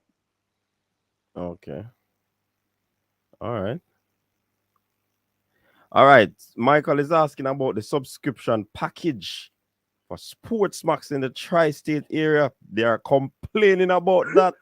Where my complaints now? Eh? Where my complaints? Sometimes they pay for the package and them cannot see it. Why? Oh no. Here's what I know. What the complaint is. I'm assuming. Here's the thing. Some of our content, remember, we have content that is for the Caribbean. We extended the coverage to persons in the diaspora. So in Newark, New Jersey, in Canada, you know, the main population centers of Caribbean people in the USA. Okay? So if we have the Olympics, for instance, remember the NBC are the global rights, are the rights holders for the Olympics, you know. Yeah? We would have the rights holding for the Caribbean. In the Caribbean. Clearly, if we put the Olympics on the app so that you in Jamaica can watch it, Trinidad can watch it, St. Vincent, we could never put it for a man in the US to be able to watch it on the team because that would be a breach of NBC's rights because NBC have total rights for the USA.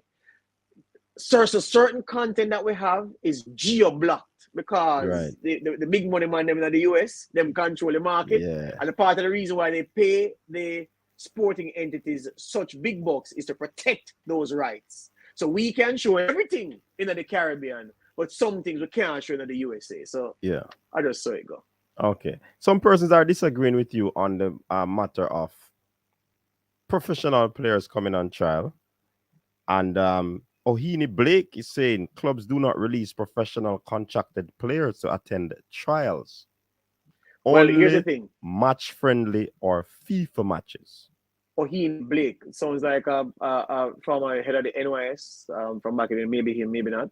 Anyway, here's the thing. Here's what I mean by trials. Yeah? Because trials are not designated as such upfront. What I mean is this in real terms. And I'm happy you asked the question so I could clarify. I'm saying to you, if a man is in the youth system at Leicester City, there's no way I want an arrangement where he walks into a national under 20 team just because he play in the youth team at Leicester City because he could have done good.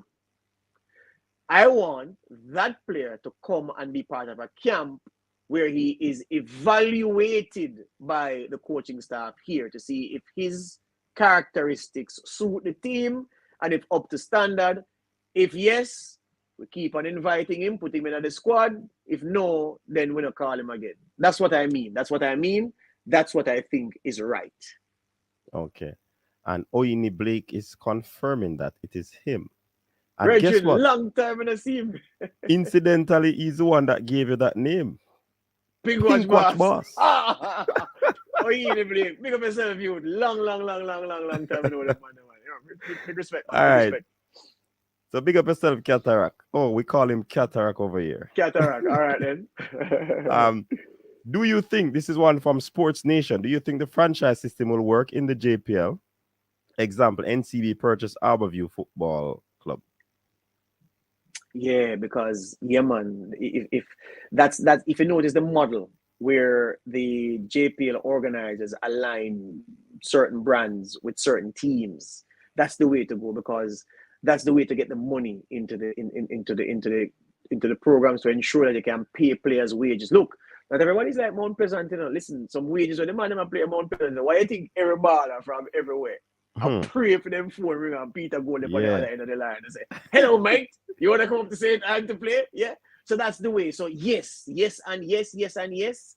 That is the way to go. That's how you're going to kickstart the professionalism. That's how you're going to go fully professional if you have those long-term relationships. Not just for a season or two, but 3-5 years with renewal contingent upon certain things, with certain clauses in it. Say the team get relegated, then they're relegated back to the parish league or however the CASAFA set up or whatever, and then get lost into the system again. That there's some parachute benefit to that kind of association to give them a fair chance, at least over the first 2 or so seasons, to fight their way back up to the top. So yes. All right. And I saving that question for Oyini, but the one was before that. I got a text message for that question. Do you think that players should pay their way to come and play for the national team or even come to a trial? Hold on. Run the question again. Hold on, let me find it so I can read it verbatim. The JFF have asked the UK-based players to pay their way to come to Jamaica. What are your views on such request? No. If the JFF is inviting me to the national program, yeah, man, you pay me. You give me an economy class ticket. If me feel like me too big to travel economy class, I will tell you, say, yo, me pay 2 bills or bills 50 and upgrade my thing. But yeah, man, if it's even an economy class ticket, yeah, you can fly me. Okay. All right. All you need to say, George, there should be a restart of the JPL with the current 12 plus and one team from every parish to ensure island-wide coverage of the sport at the highest level. No, man. You have to play for your spot. Remember, look, I don't want. Oh, by the way, the last time Portland had a team was St. George's, right? I don't want a weak team from St. Thomas or St. Mary just because of representation. When I have 2 more CASAFA team or 2 more team from St. James or 2 more from Clarendon who have to sit out and watch the Premier League go on just because of affirmative action on Quota. No, man.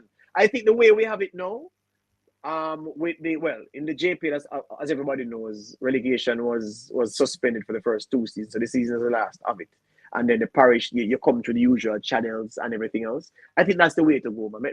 Let them play for them places. Yeah. In the thing, but just saying 14 parishes, so each parish have a team.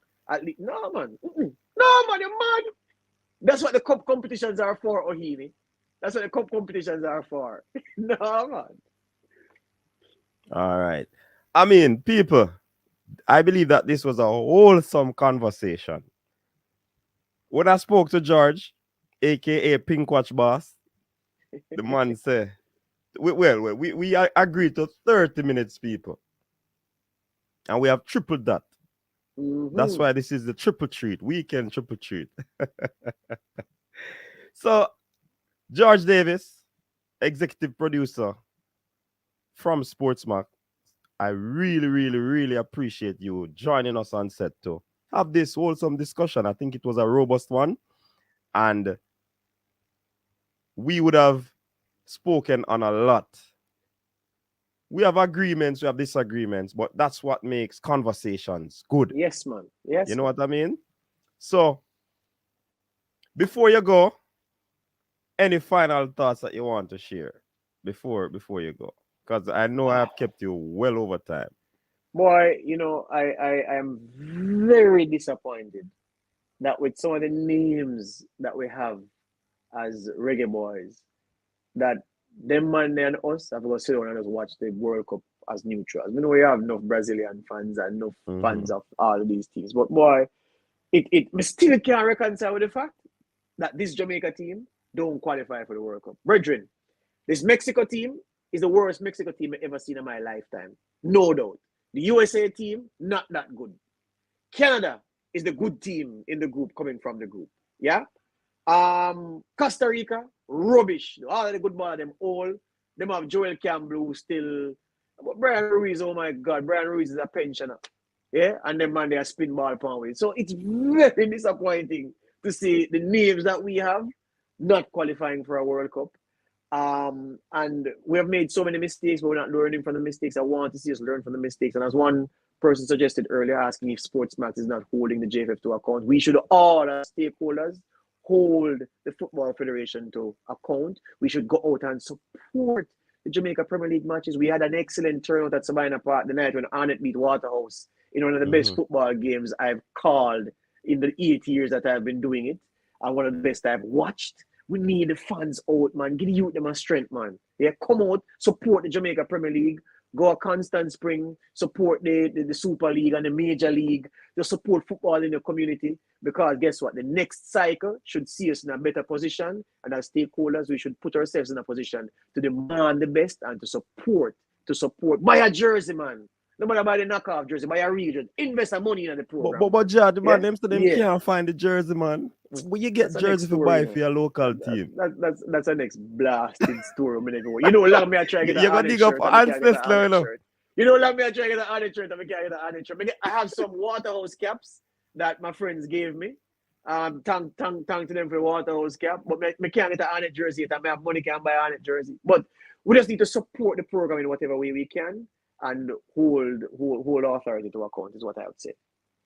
Trust me, your rating's gone up in a jar. The people them respect you for being here, and yeah, man. They were long awaiting you being over here, you know. And yeah, man, no problem. A different vibes, because as we tell you earlier, now the Antonio thing, you know. When you mention the commitment to Antonio, you know, people that really want you come over here a long time, you know. And different tune. Man. Different tune. So really appreciate it. And like I said before, it's like a scratch record. It was a wholesome and robust conversation. Trust me, I like it. Man. And you're always welcome to be over here. And we're gonna take up that offer to forward in the production. Yeah, man. Let me show you all the as I'm saying on this, let me show you the badness there.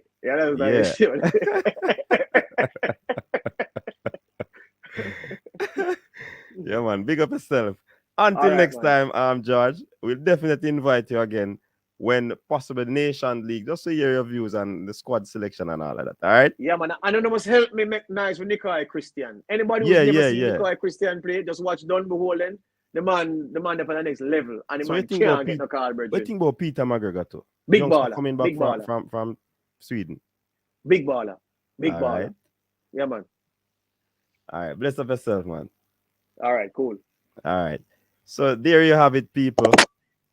George Davis joining us. Trust me, good conversation. I respect George for pass through.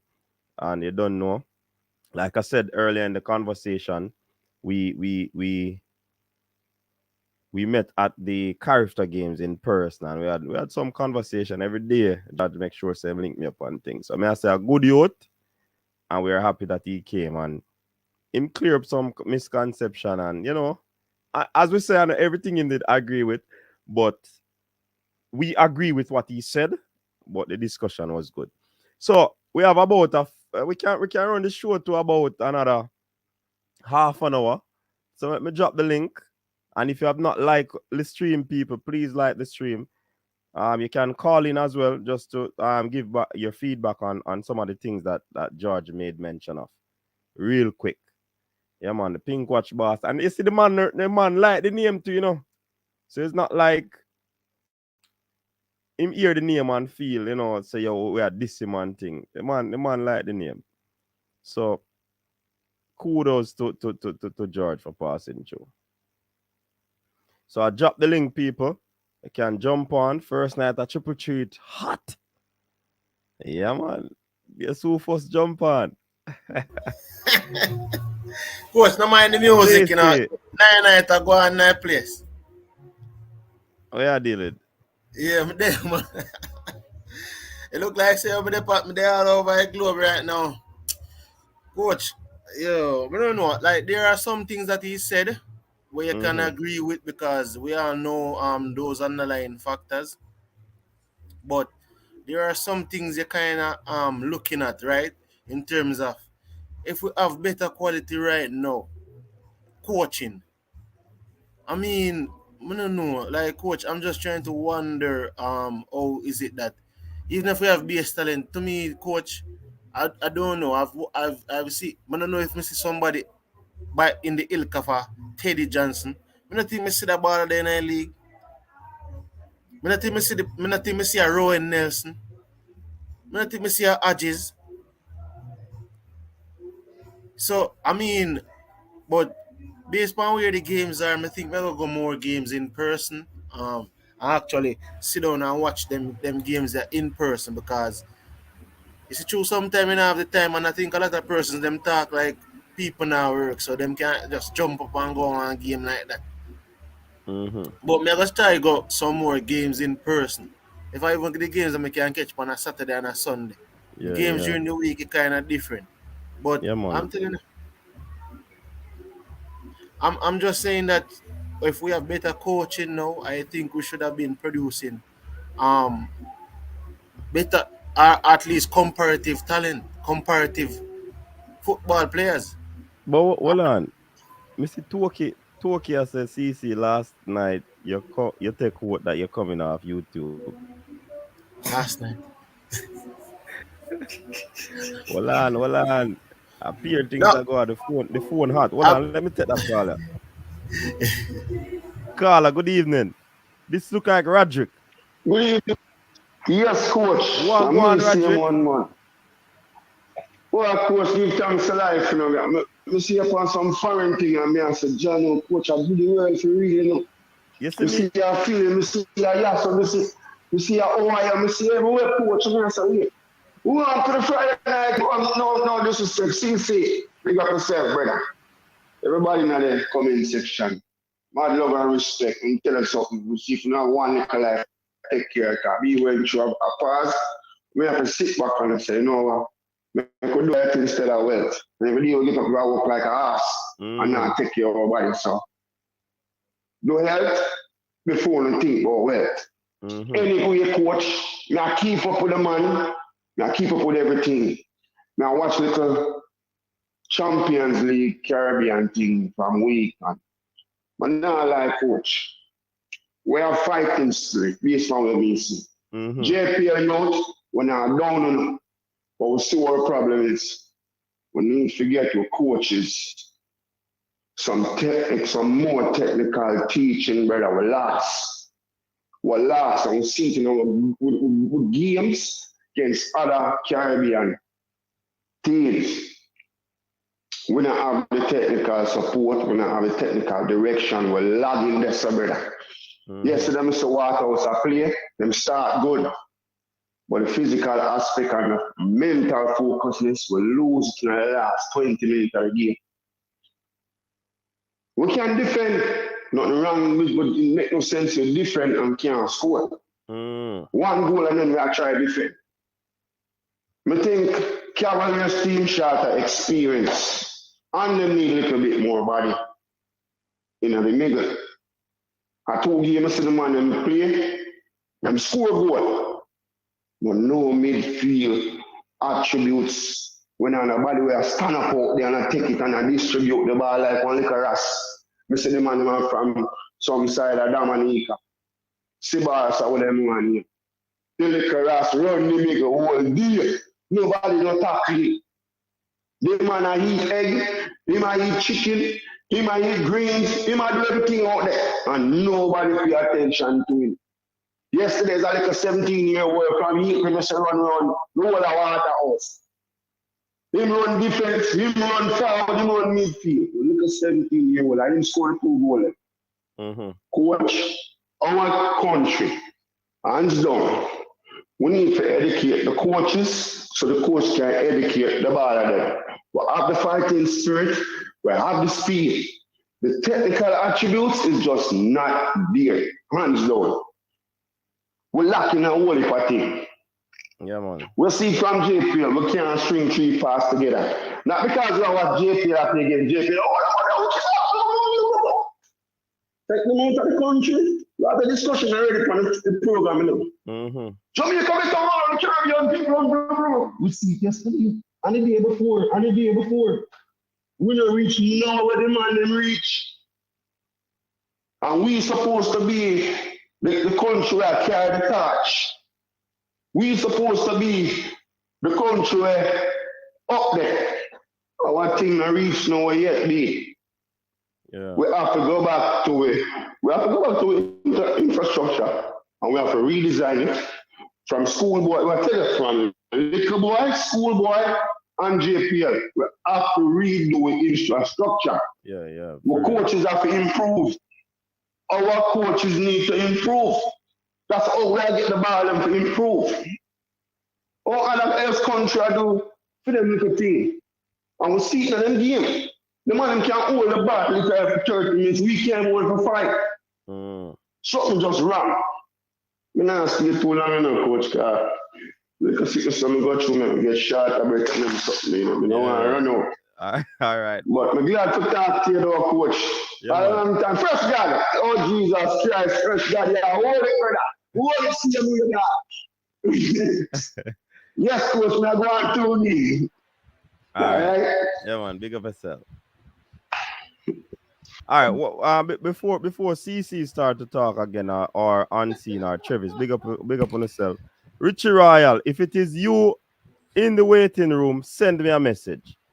Or you can just turn on your camera so we see for you, and you can turn it off back. All right, cool. All right, Richie. All right, so we have Unseen, we have Richie Royal, we have Travis, we have CC.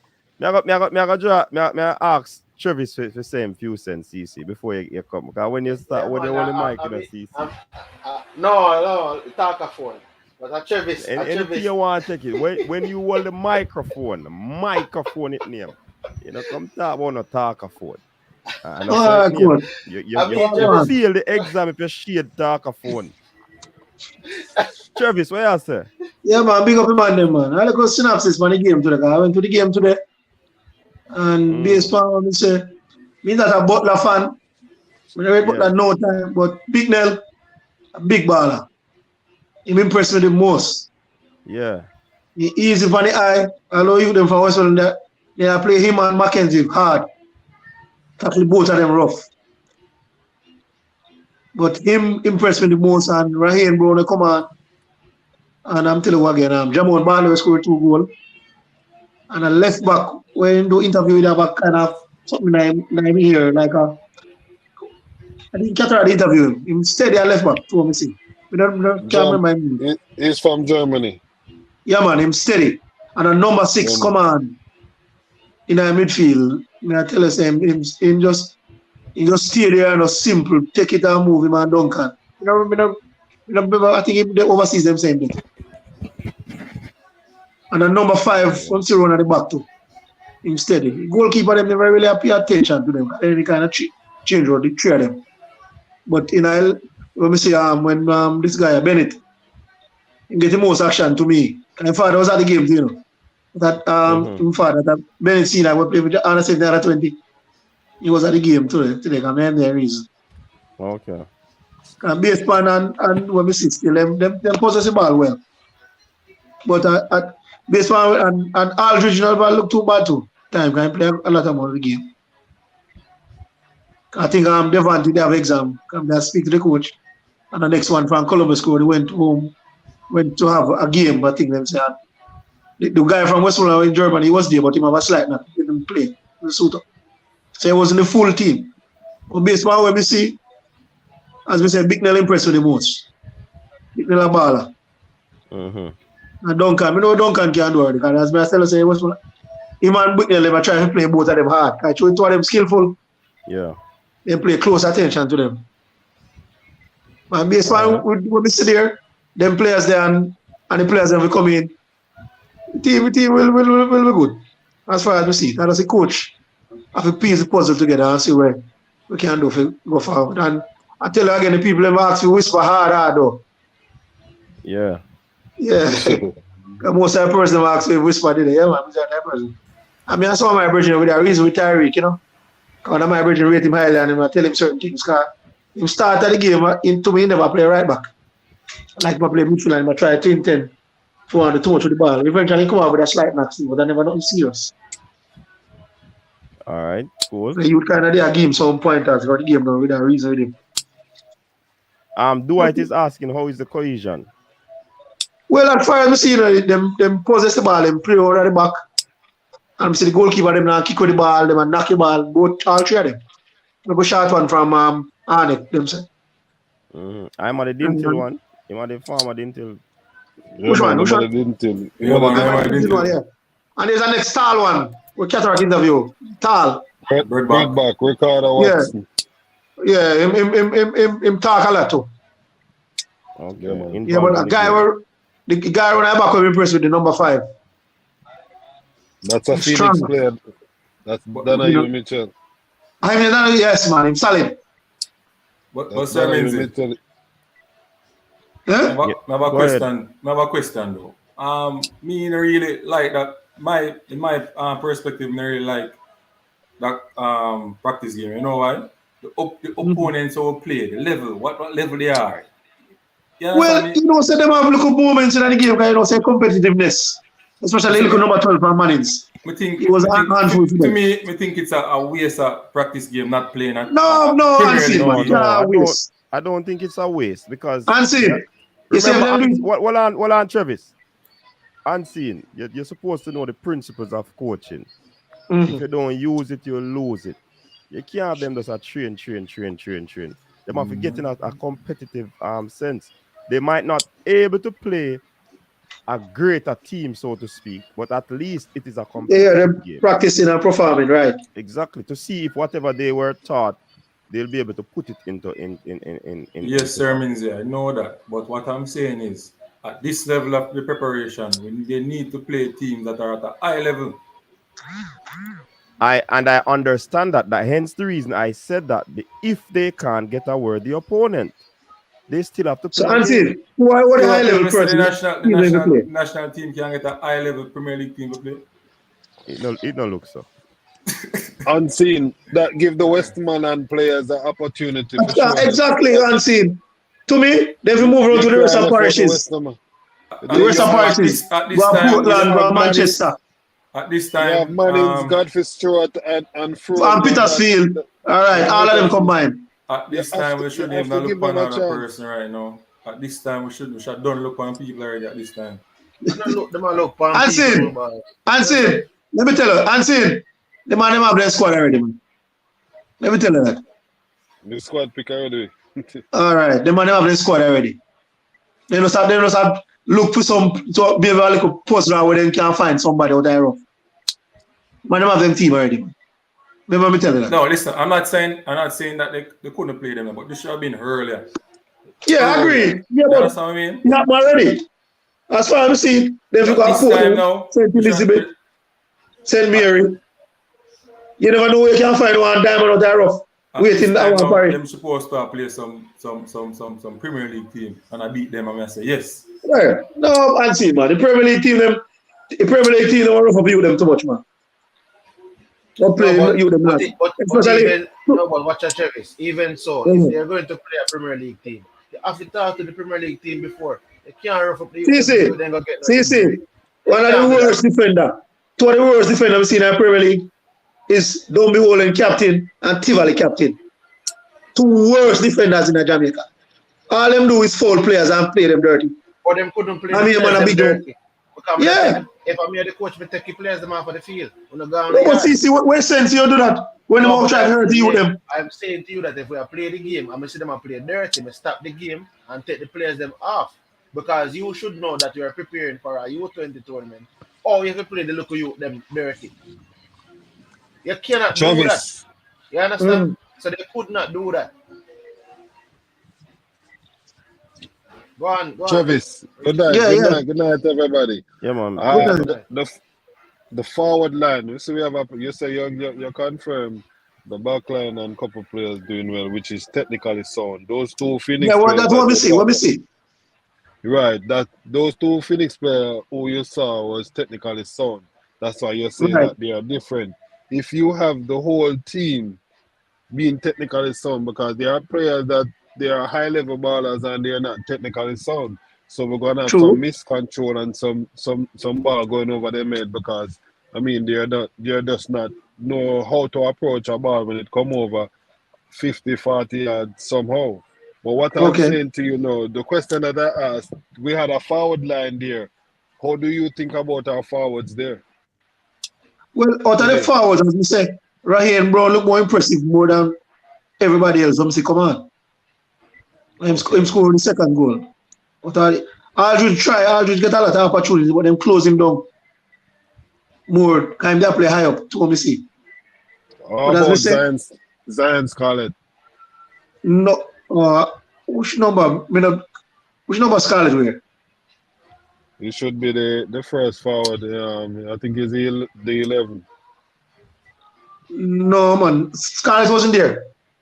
He wasn't there. About Jam Scarlett is the person who played for Columbus Crew. Yes, he is. Yeah, man. All right. Well, the coach said he went over back in the other game, so he wasn't there. Okay. Come and ask about him. Okay. Yeah, he wasn't there. Devante wasn't there. Devante Campbell had exams. As I said, and the guy from Westmoreland playing Germany, he was there, but he didn't suit up. Yeah, that's like that. Kamali Powell. Kamali Powell. Oh? Ziminis was there? Yes, man. Ziminis play and came out, as we tell you. Yeah, that's like what about the winger, Jamon Barkley from Chapperton? No, man. Bartley scored two. Bartley was impressive to me. Bartley, Bicknell, Mackenzie, Rohan Brown, the guy at the back and the left back to a left extent. Him steady to me. You know, no flashy about him, but him steady. He might have flashy points in him. I've seen him. Yeah, but he really never really get to exert. Like good on now, a lot of squares and stuff. And I tell you, number 6, something came on. They say he's from overseas too. A short, stocky guy in the midfield. He's solid. Full of touch. Okay. All right. Let's get from Marlon. Yeah, man. Bless up everybody. Bless up everyone in the chat. Bless up. Richard, CC. Big up.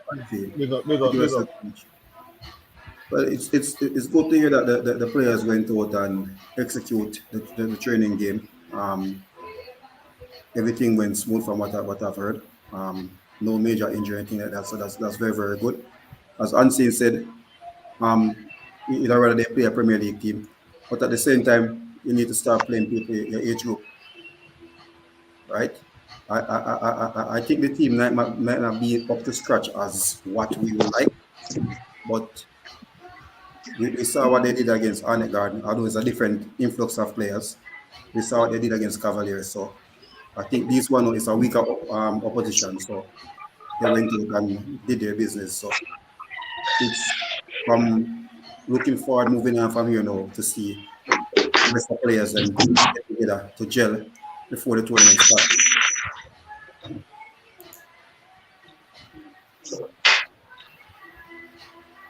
All right, CC.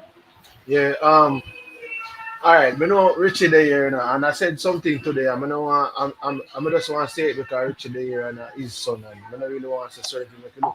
I think this was 16, all right, Richie?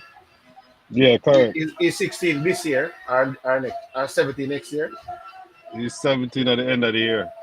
All right.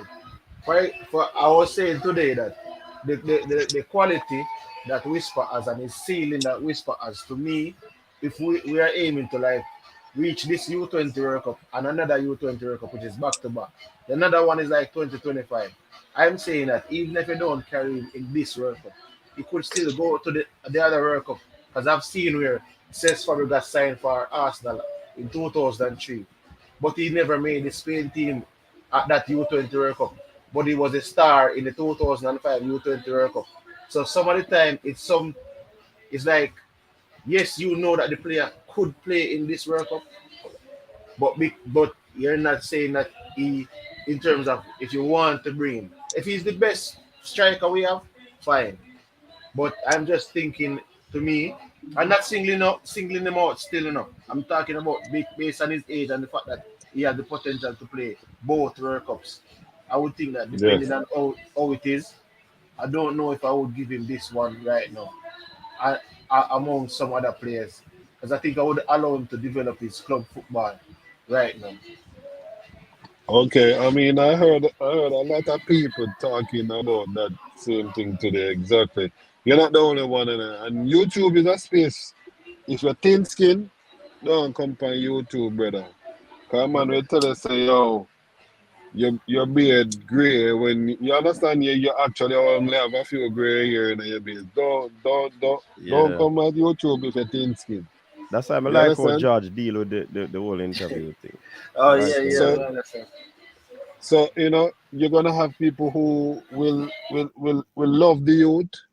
See, you can know the people them who want to see best for the Jamaica football. You hear me? Yeah, man, me I hear him, man. You know people who want best for them for Jamaica football. Me want the best for my son. You understand? And the best thing, if there is players who are, some people are say are more physically developed than him, them reaching at their manhood structure and them thing that, and people are say, boy, you have to manage a player like, oh, they might put a comparison to Javi, or certain players get little niggles from early out and then it end up becoming bigger thing. You have to manage players.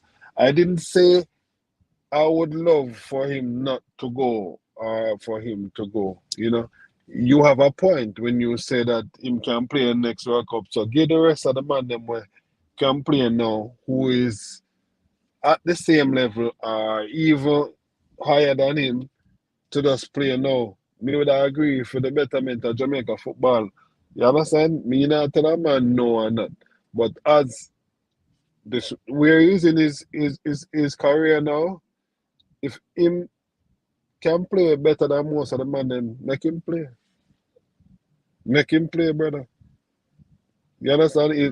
Age no play football, Age at all no play no football. If a man ready, the man ready. If he's not ready, then he must go wait until him ready. That's what I see it. Yeah, Richie, to me, if him come at the training, I do the trials and everything and the evaluation say him are the better, he is the first option or second option, him have to play. So I Basically, mean, right. so at the end of the day, like my opinion is just an opinion based on the fact that I can say, all right, if you have a player who is 19, then he can't play again. So that's just Right. an opinion based on that. But if he is outshining this player that is 19, it's just so it go. He's the better player. So you have to play the better player. But You I have was some saying, people who talk some things who would not even go to one of the training them. It's just people reporting to them and them thing there. And if you see the things that this kid does in the training, you understand? I was there when Coach Donwell asked him which position him really play because of the things that he was doing. You understand? People make others saying about his off the ball movement, which is in my real assessment of my son.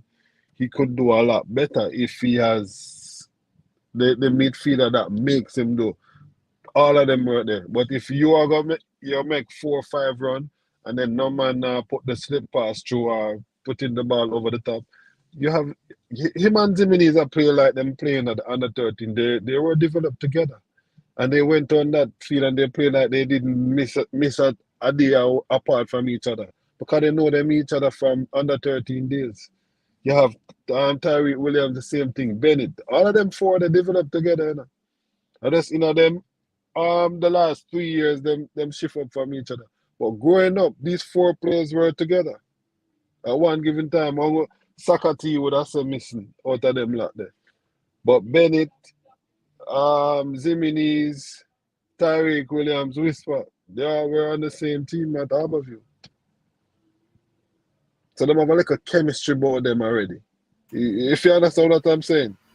Yeah, Richie. So question though. Because when we watch your son playing, we can see that him can check off good. You can't really mark him as a centre for him playing no man and you can't really mark him check off, him scan, and him have the turns, him have the half turn, inside cut, right and left cut. Outside, yeah. Yeah, him have that. You understand me? But as I said before, you're playing with someone where when you make the runs and you make the turns and you lay your finger for the ball where you want the ball to go. You not get it. You're going to look half foot on the field. You're above them. You're above them. So. and I seen that with the Columbus crew. That's why I asked about Scarlett. He's a very good player. But because he's not getting the service that he's accustomed to, him look regular, brother. Him score, if you let him go, him going to score the goal then. But him going to look regular because he's not accustomed to all these movements, what these players. And you have some players where would hold it up 1 second too late, and then a player run into outside. I say, Aldridge and Whisper play some 1-2. You'd feel proud of them. You them can knock it. May I tell you, because you can see them make a chemistry, and Whisper make a chemistry with the whole team. I have some man asking the man, you're really 16. I asked the little youth that, you're really 16. The man I asked him that because his knowledge, his wisdom of the game is not of a 16-year-old. Real talk. I know. And that is in this training at the national. Me sitting down there and I'm like, people don't even know that I'm a son and really. Them just have me as somebody who just come and them talk amongst themselves, and it's just like, I'm not the one to say it. People can report it to whoever. Anybody who go to the national training can report it and tell you what this kid is doing there. But if you can find a better forward, play him, brother. Play him. True. You have to manage. You have to manage him as a player of 16-year-old. You understand? At all times, if him gonna play back-to-back games, and it's gonna be. Him train that way to play back-to-back games. Him have to learn to manage it. And sometimes you have to make him come off the bench. Sometimes him have to start, depending on what is the situation. If you need the goals, you need the goals. If you don't need the goals. Only thing though, Richie, is that him have experience. Him got more spaces in the world to play. And them score some brilliant goal and things. So I don't see. You understand me? Unless him injured or something wrong with him, maybe him not make. But it's a good player to me, People are comparing him to him play under 16, which I never agree why I want to make him play under 16. Under 16, get me wrong. A man said today that him go under 16 and a player mark him out. Under 16 was like, it's a school competition and the school wanted him to be in the competition, and he hadn't played in Jamaica in how many years? In the COVID era. So he has family here that has never seen him played. Never. His grandfather have never seen him played because his grandfather don't. So for him, grandfather leave Port Royal for the very first time in umpteen years. You have to give them that part there, brother. True. Because it's not only my son, Him have a mother too, and him have uncles, and him have aunties, and they have never seen him play other than seeing a video with him and them thing there.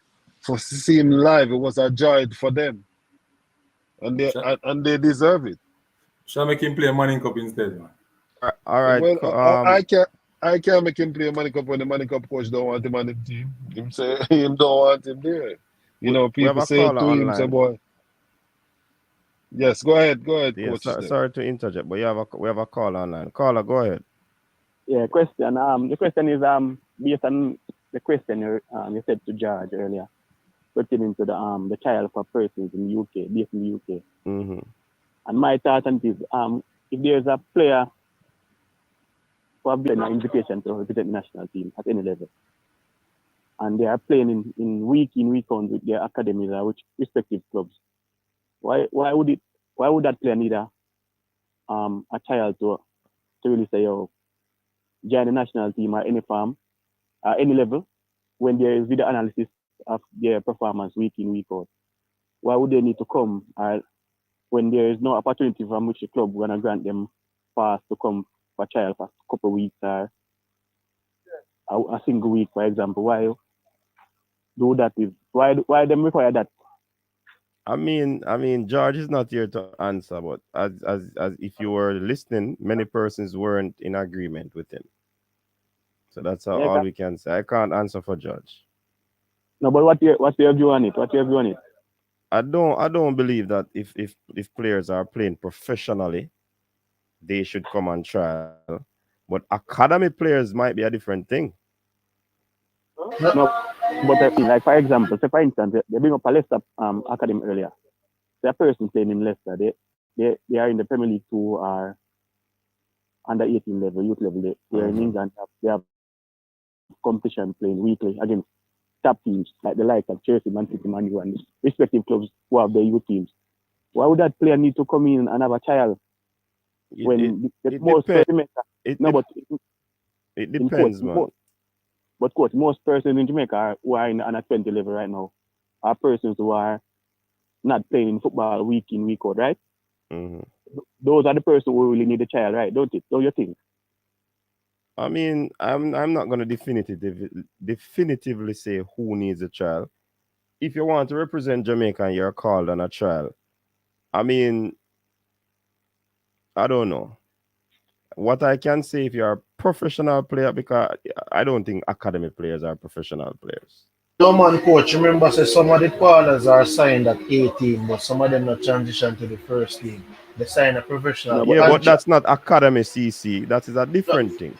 No, man, you have baller in the academy. Well, 18-year-olds still in the first team, but they're not signed a professional contract. Yeah, man, you have baller sign professional contract and not play for the first team. Probably. Yes, I believe that. Well, go ahead. Look at it on this level. I think over the weekend or during the week, Man City and Southampton played the National League, because Man City win the North and Southampton win the South under 18 level. They played the national final. I think it was yesterday or the day before. Under 18, right? So Jamaica had a camp from, I don't remember exactly, but they had a camp for a while now for the under 20 World Cup, right? So for instance, they call somebody from Southampton. That person who are playing in this competition would have the chance to come here for a trial, And I think Jamaica should step away from this in terms of they should have persons doing video analysis and those things to get information, and players they are calling. They shouldn't. I don't think players who are more professionally set in terms of like football is their daily bread. Like, yeah, but they still need to come in. Whether we call it a camp or a trial, they still have to come in. Because you get your scouting report, as I said, the video analysis and all of that, that would be the scouting report. You still have to bring them in to see how they fit in the system. Whether you call it a camp or a trial. But I mean, if I don't know. No, but I don't think it should be in a pool of 60. Or I think whenever you come to your total agreement in terms of how much person your team require for probably very close to 23. For example, you have a pool of 60. I don't think you should have a UK-based person coming in that pool. Maybe when you cut it down to 30, you can say, all right, invite them now and show them cope with the persons who you choose or things. Yeah, I think so. I agree with that. But remember, how many players they are calling now for the camp or trial? At 20 men coming on, and we say 8 more come. So I don't think nothing wrong with that. Just the fact that if they are going to be asked to pay their way for an invitation, that we may have problem with. So if they're called to a 20-man camp or trial, me not think nothing wrong with it. Nah, respect. All right, coach. Look on the youth. The name Dexter. I think when him Lembis Nikisa. Number key, sir. Yeah, that guy there from Wolverhampton. I think he play for Wolverhampton youth, but he's in the Wolverhampton squad. He's in the Wolverhampton Wanderers big polar squad. I think they have a 28, 27 man squad. But he hasn't played in the Premier League as yet, or hasn't played that football, but he has played. Hold on, CC, I hear background I play music. Yeah, there's a setup. Somebody died outside. But that can't put you in a some problem, you know.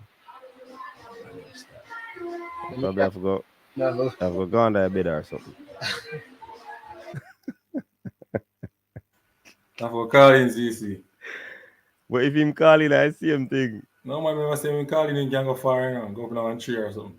Yeah. Question, and then I say YouTube na factor that out of the algorithm people now. YouTube, you can't trust a bone. You can't trust them, YouTube. Brother. You can't trust a 1 or a 0. Isn't it? 3 weeks after this year copyright. Yeah.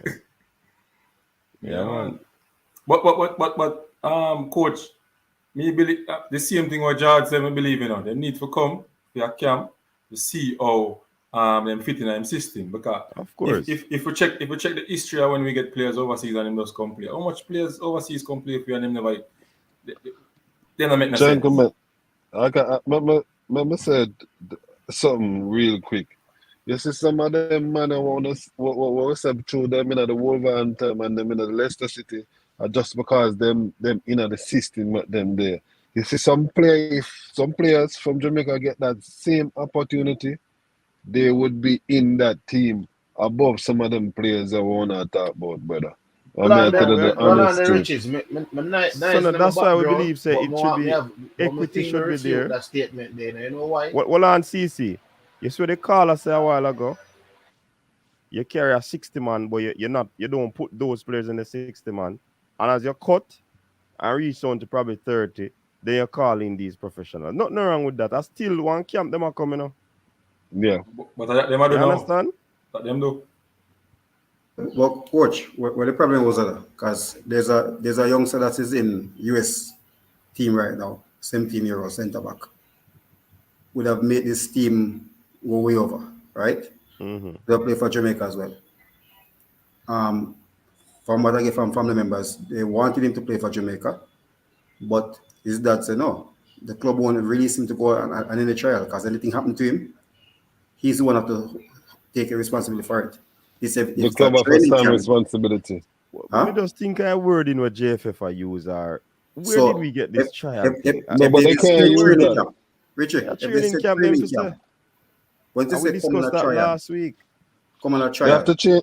They have to change it to a camp. Yeah, they have to change it for the English boys. You think USA Federation can send to LA Galaxy affiliate NYFC and say, guess what? Send the players come for a trial. They're not gonna release them because anything happened to them, they're on their own. Mm-hmm. And I think this is what really piss off a lot of persons, right? Some of the players are really, really talented. But JFF never said trials in the lettering. No, we're not talking about Chris Smith. Hold on. Mm-hmm. Chris Smith is asking a question. So a player like Jamari Clark that is in Reading's first team and scored 2 goals this season in the championship, should he come on trial? What kind of madness that you ask me, Chris Smith? Oh, a man for in a Reading team, first team, and me call him for trial. That don't make no sense. You're not listening to the conversation. If you're going to do trial or training camp, 60 men, they cut it. These players that are playing week in, week out in first team, you can't put them in a 60-man trial or whatever. No, sir. You need to carry them in when you cut the squad. Don't try come implicate, Bridget. Listen to the conversation first. Listen, nothing is wrong with coach. I know my background, probably soon that. Nothing is wrong with a training camp. Because a training camp, every youth team around the world do training camp. England have a 28-man training camp most of the time. You 21 players. You know what the problem is, coach? You don't have enough friendly games with the youth teams.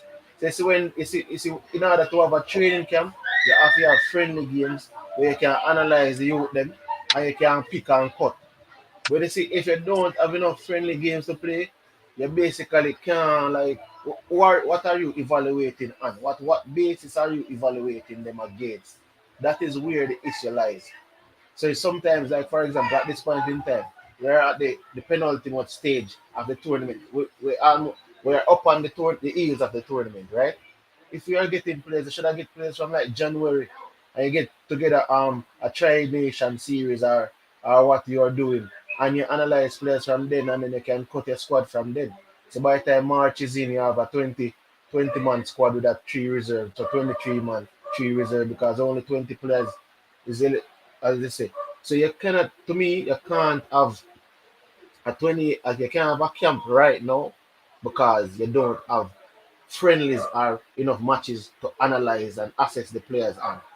So that is the issue that they have to solve. Next youth camp, next youth tournament that they're going to, call the players from early and have like a And play some 35 provisional friendlies. squad and have some friendlies. So when you Yeah. play some friendlies now, you cut down the squad to like a 23. But And then that's the CC, 23.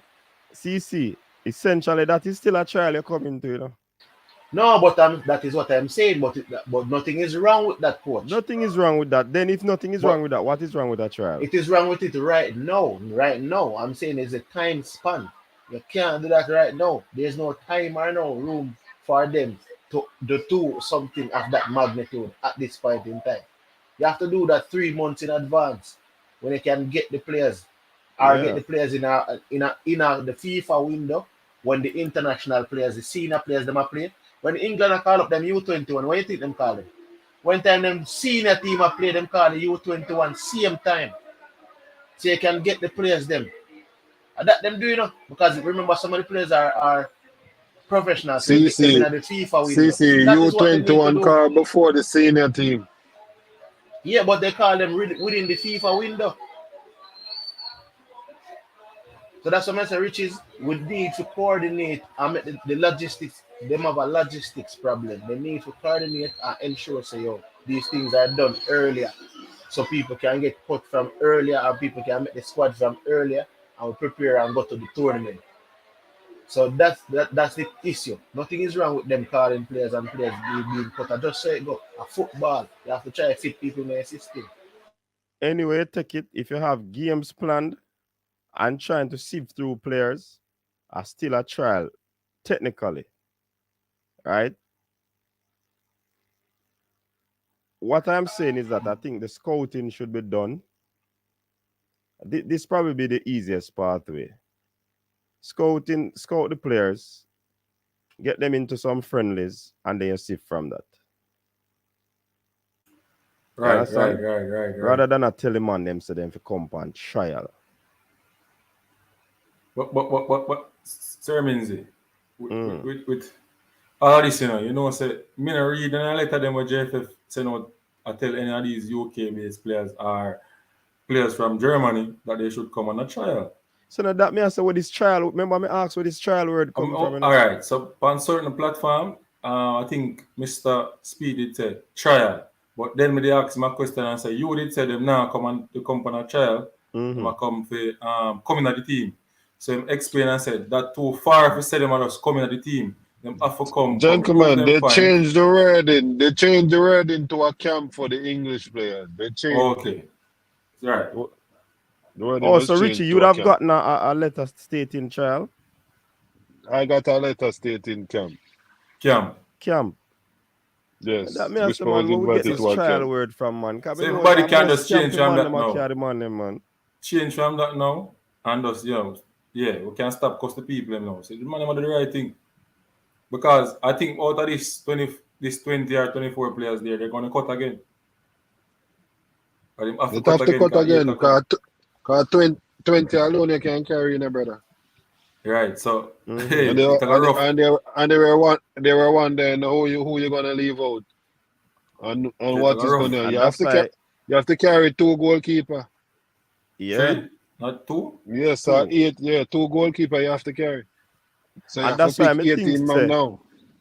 And that's why I think them playing games would be better than carrying them in our camp and just a train, and then go play a soft soap side like a combined team down our west. Travis might It's not a like this, start. but that's true. It's not. It's a start. At least you come down to me and say no. You just saw me and say no. Yeah, I understand what you must say. I understand what Unseen was saying, but it's a start. Them have to show themselves too, because you know you have to show, and you can still give those people in the Western region a chance, because they have players down there as well. They do have players. But what kind of chance? Unseen, me did agree with you, you know. To The be only thing I seen. said, you know. To The be only seen. thing I To said, who? because you can't get the big games. If you get a game to play now, because principle of training is that if you don't use it, you lose it. So It's if true. then get a game to play and them can't get no more bigger game, nothing is wrong with playing a soft soap game. You still get some work in a competitive sense. Remember I said that. Right. Yes. And I agree with what Unseen said as well, that it should have been done earlier. A lot of things should have been done earlier. But it just, no, they choose to do it when you have these players coming in and these players which are here now, and then the club championship, so they couldn't get a Waterhouse or a Cavalier, or they play on it already. You understand now? Mullins don't have a field. You don't know. We just know say this is the case and this is the side that them get, and them just have to just play them. Hey, that me say. Shavan pretty easy, you know. But Richard, as Coach, you hear no music now? No. Man, down upstairs. Soundproof bunker. Even today, as I think we're talking about the English-based players, right? I think Marshall's son, Morgan Marshall, as a centre back. Yes. Right? So I think that we make 9. I heard that there's a player from Canada as well. So you're probably looking at 10 other players they're looking to see before they make the final. Mind you, there was a pool of 60 players that was, the deadline was midnight Thursday. Yeah. So who don't get them passport yet, or who in the process are getting them passport, better get it, because them pick the 60 players already. So it's out of the 60 that the 20 have to come. Yeah, we know that, man. We know that. But the thing about it, as I said, I was telling him today that the good thing about it, I think the team that has the most kick to it as an under 20 team might be US. They have played 6 games so far. Mexico played 3. Canada have 2 or 3 same way. Costa Rica have 2. Panama have 1. Right? But at the same time, they have a structure, because Panama is doing something special over there. I can tell you, they're doing something special over there, man. They have what they're doing. They brought in the coaches under 15, under 17, under 19, and they have players coming up. As I said, for us, we are basically now with COVID and everything kind of kept us back and everything. I remember I said most of the younger youths not playing. They look at Duncan McKenzie and all these guys. They're not playing in the club football. So I think that will basically work against us. But so if we could get a weekly game for them playing practice game, right? That will be good. And that's why I said that under 20 tournament is essential. What you could do, that's what make Colombia team rise up. So Colombia used to use the Colombian under 20, the national under 20 team is to play in that tournament. So all these players basically know each other coming up before they start playing for their club. Here's my thing. At what point in time the JFF know that they're going to enter the under 20 competition? For last year September, everybody know when right. So everybody know from September. Right. So you want me that do, you know. We know so we're not qualified for the World Cup, the last part of the game.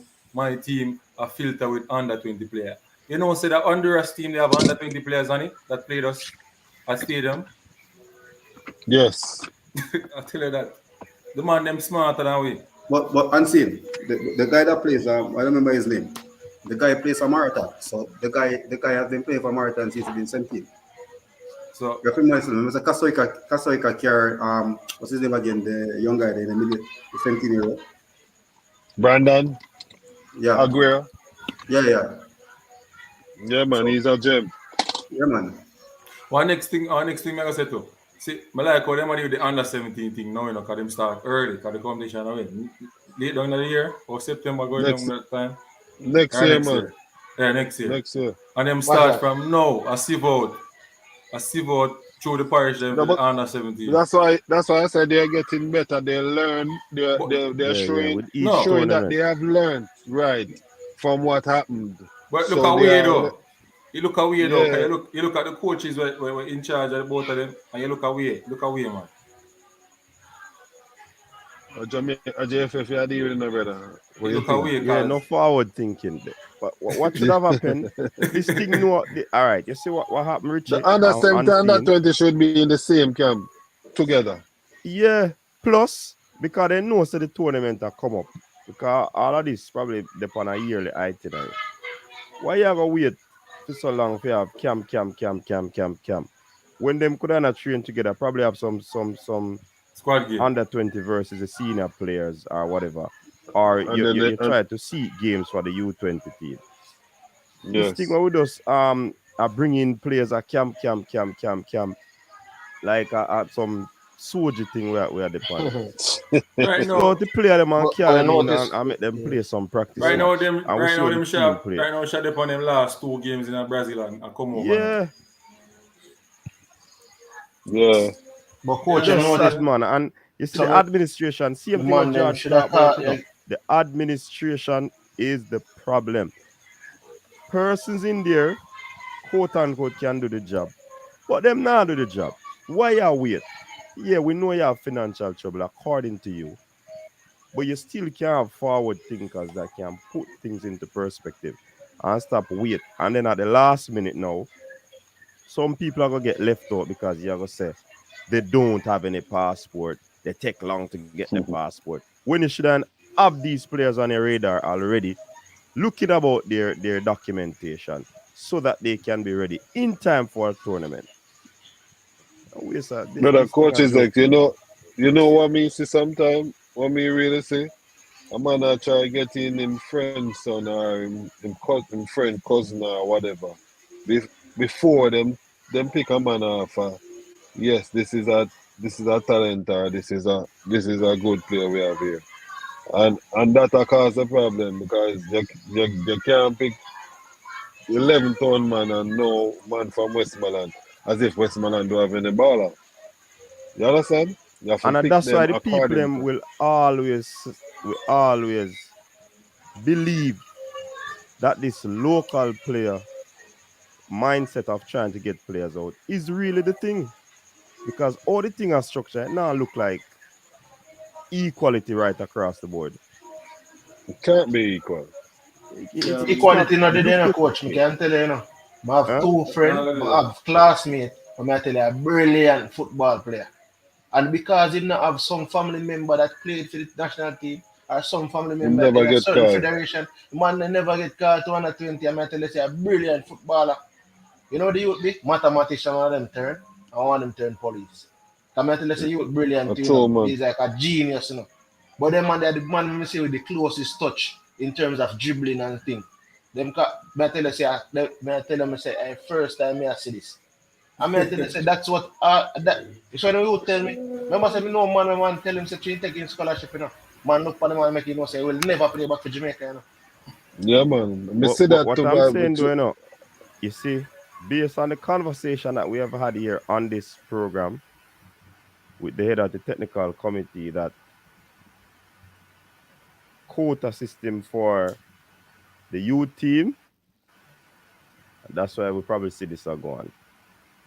How many players he had said? 6 is the quota for the youth team.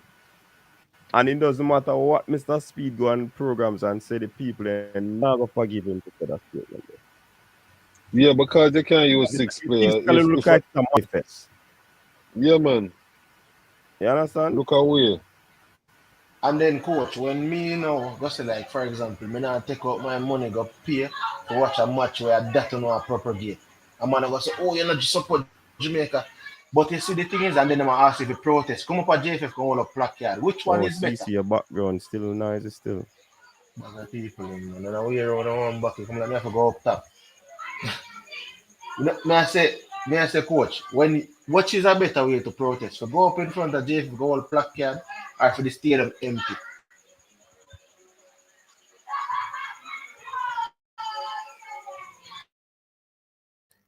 I mean, we did a program one of the triple treat nights, I think last week, or the week before.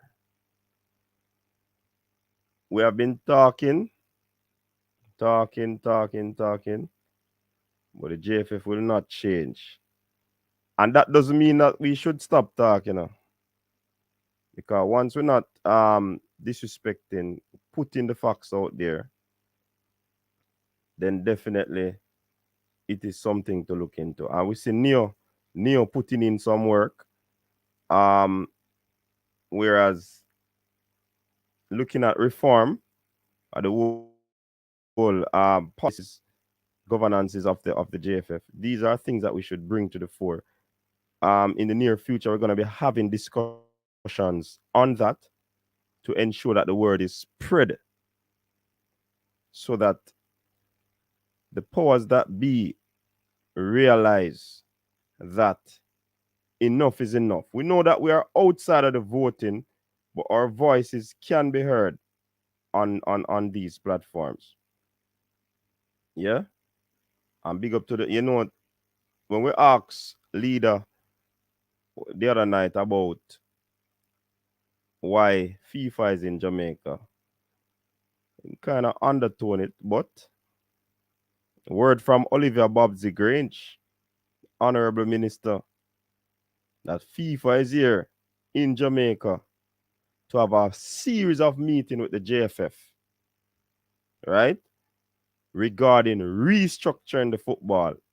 We have to get back that topic tomorrow night because of the interview with Pink Watch Boss, we weren't able to delve into that.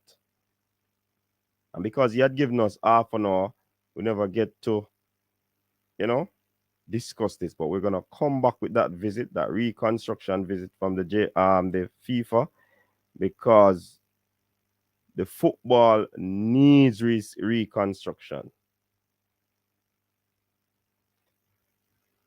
What happened when you're doing reconstruction on your house? What that tells you? That tells you that your house probably be in a dilapidated state. There are some things that are broken down that you have to ensure that you put back together. You understand? So reconstruction needs to take place because some walls are tearing down. You understand? Of course, some site inspection needed, KY. Thing need to sort out, man. Need to be sorted out. Coach, We can't only have people with good intentions. I think they just need to come out and remember, so guess what? Are the nation, right?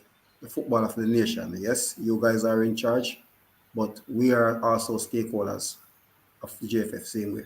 All of us support the national team, right?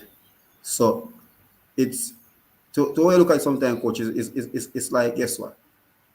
Do the man a favor. I mean, sure, they say that player good, but yeah, we don't call him, he's a local man. He can't stay. We don't want him. And this is the thing. The other day I was having a conversation with somebody from overseas, and he was like, remember last year when I told you about Omar Hutchison? Somebody asked him, said, "Are you sure that this guy will play for Jamaica?" And the guy said, "Yeah." The guy said, "Have anybody ever tried to reach out to him? Does anyone know that he has Jamaican connection?"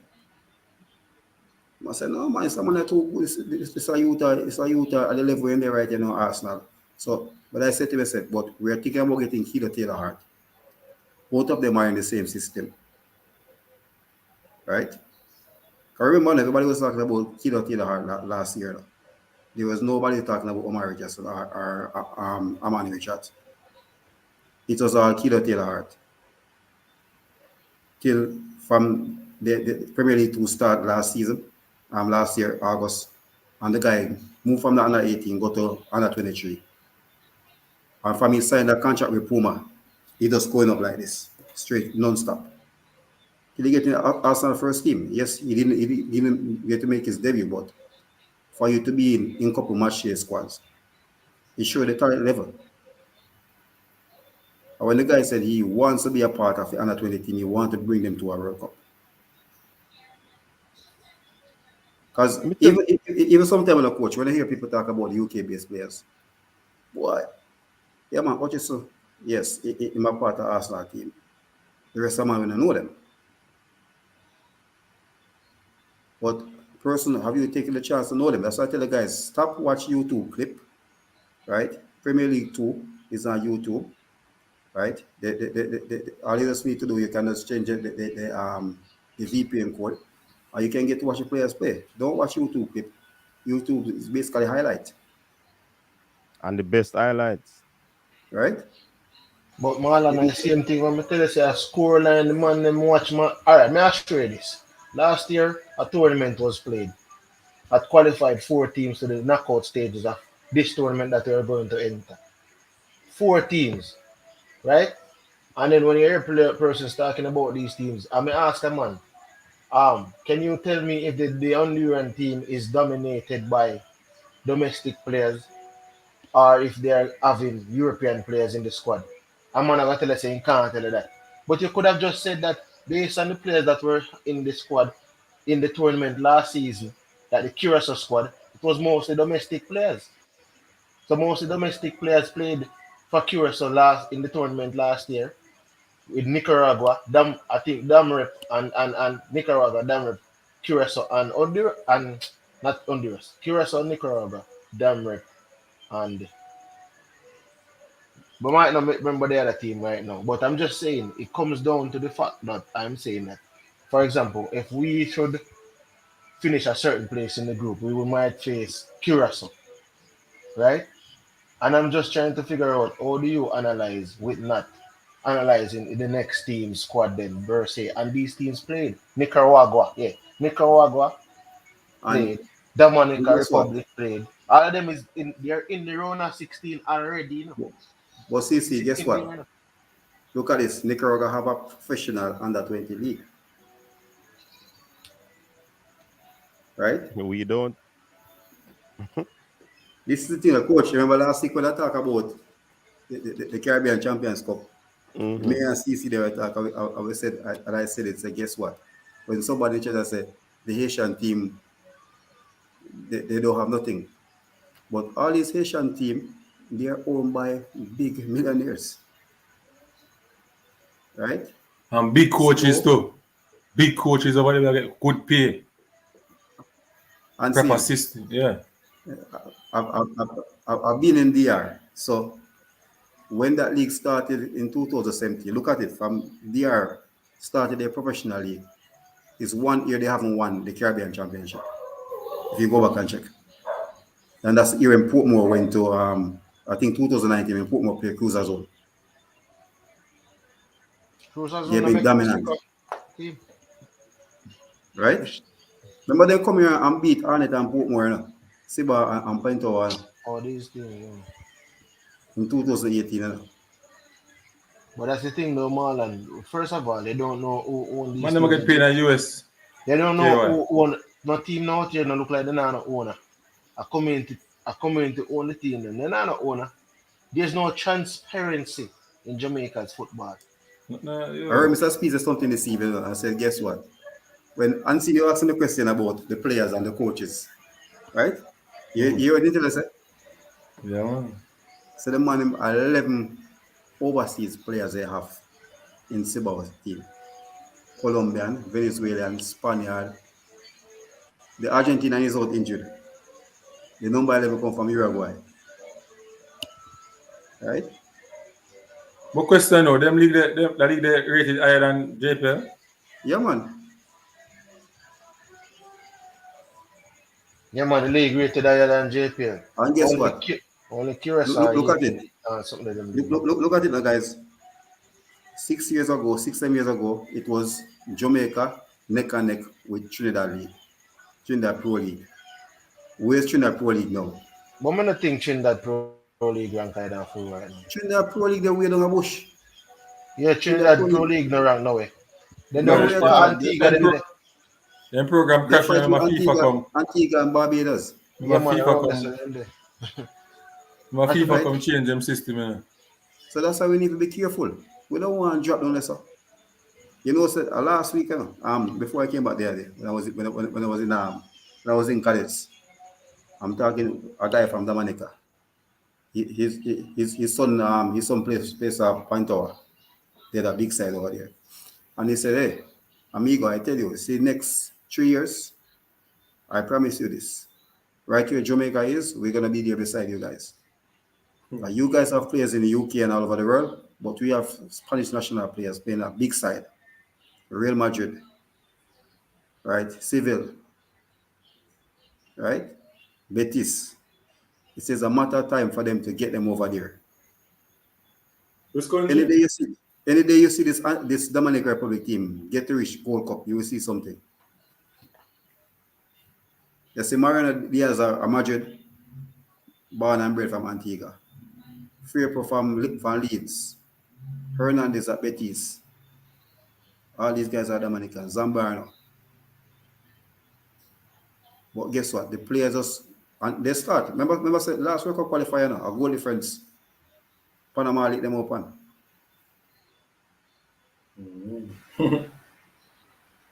No, but it's as I said though, as I said, you know what happened to our league too?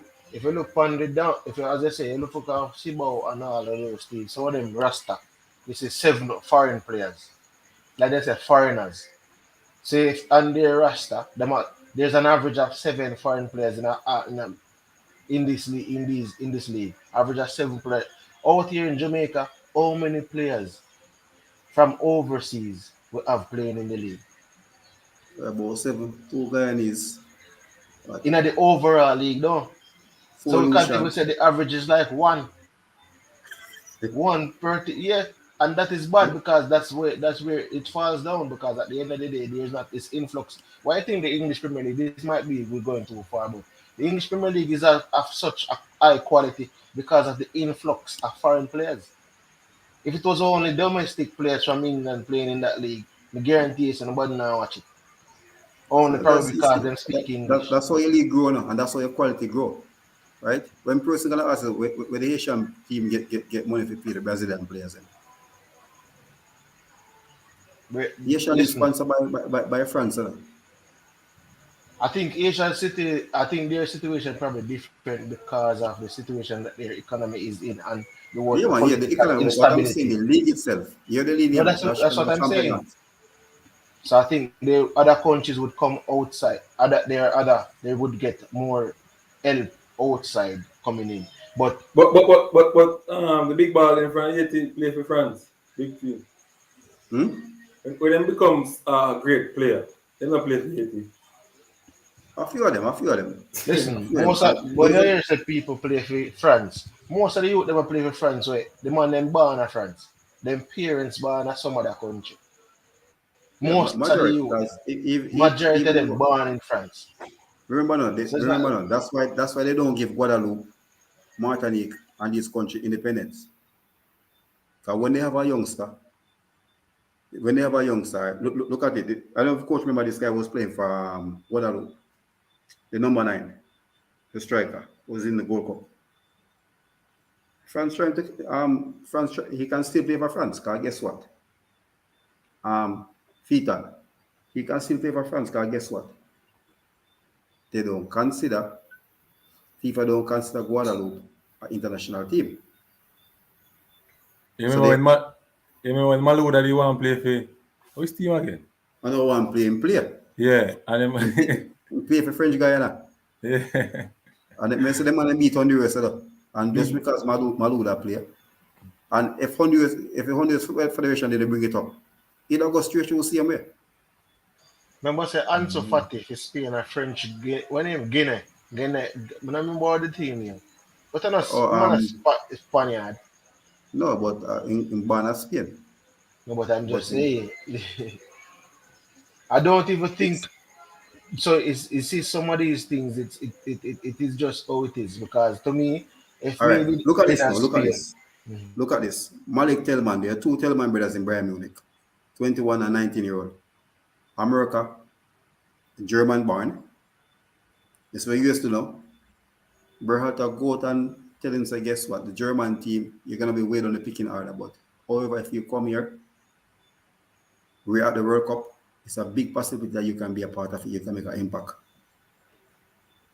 That's a Bayern Munich young attacking player, 19-year-old. So when person are saying that, why are we trying to get players to bolster the squad? If the biggest powerhouse around in Kankakov is doing it, who are we not to do it? Ambassador Flores can play for England, Canada, and the United States and Mexico, you know. Mexico going with him. England, Canada, and Mexico, you know. Well, And he's in Mexico Mexico going with squad him. now. And Mexico put him on a senior team. Him and Hutchinson play at Arsenal, Yeah, the man. U23. And Yes, Mexico what going with Canada him. went to do? Canada went for a player called Canada from Palmeiras, a young striker. USA, right now, Mexico go with one. Once he named what A-Word and the next guy named Ochoa. Right now, USA in a tug of war to get couple from them too. So it's like the USA and Mexico in this big tug of war and players. Well, Because you remember, say, a lot of they these still got the same for Mexicans, Gomez, the left back. yeah, because remember that a lot of Mexicans might have migrated, whether it be via the wall or via legally into the US, and then a lot of persons ended up with kids and stuff. That's why I'm saying recruitment is always going to happen. I just think that our domestic league, we need to kind of infuse a little more. I think we have to get a little bit more professionalism into the league. In terms, may you say man in the league I make minimum wage. Or minimum wage of help on bar. Nothing is wrong with minimum wage, you know. But you know what is wrong? Is this baller getting the proper nutrition? What we not do with the baller? What we might get? If you want a minimum wage, you know, you have to go fund the nutrition in diet and all them things. It not going to help the player. It won't help the player develop, you know, at the club, you know. So if you're giving the player minimum wage, at least you can have it's the type of some form of nutrition things going on. If you can't fund a 30-man squad, don't have a 30-man squad. I just say go have a 25-man squad. But You see, can't. you know, so the Dominican League start, right? Vibration will start play over there now. Right? He play for Mocha. And when he left and go there, then I play a major league out here and left and go there. Man say, oh, when I come back to Jamaica, come play football because when I work, a football might think depends straight through.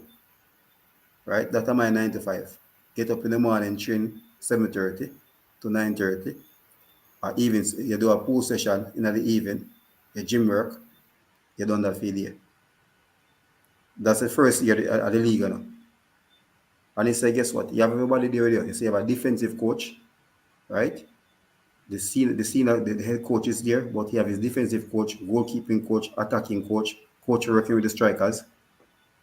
You have your physios, your muscles, right? When you play a game, you have a man who comes. So everything is there. So when you leave as a player and get in the system, it's hard for you to look back to say, I want to come back and play in Jamaica again. And then you know you're getting paid for it. Hey, I always say, you know, man, I said to somebody today, I said, no care how much of a coach get A license or pro license, we still got a problem. You know why?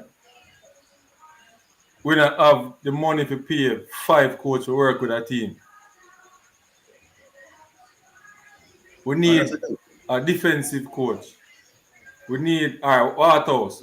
Say on it need a defensive coach, a goalkeeper coach, a fitness coach, a match analysis coach, a physio, massage therapist. And you need at least 3 physio. So I said, was a good on the line. You get what I said? So one coach I try to teach everybody. 3 coach. Because you have a head coach, two assistant, and a goalkeeper coach. Right?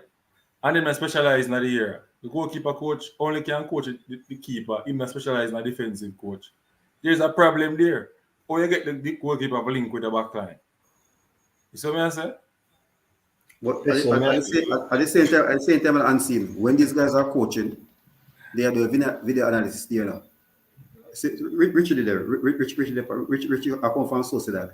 I sure you can tell us that when every day training go on, they have somebody video in the game and can show where you're going wrong, the mistake you're making. I said that at JFF yesterday. Where's the video analyst? How Fuzzy is going to know how good these boys are playing and how bad. What he has to go off to know that these players are at a level now.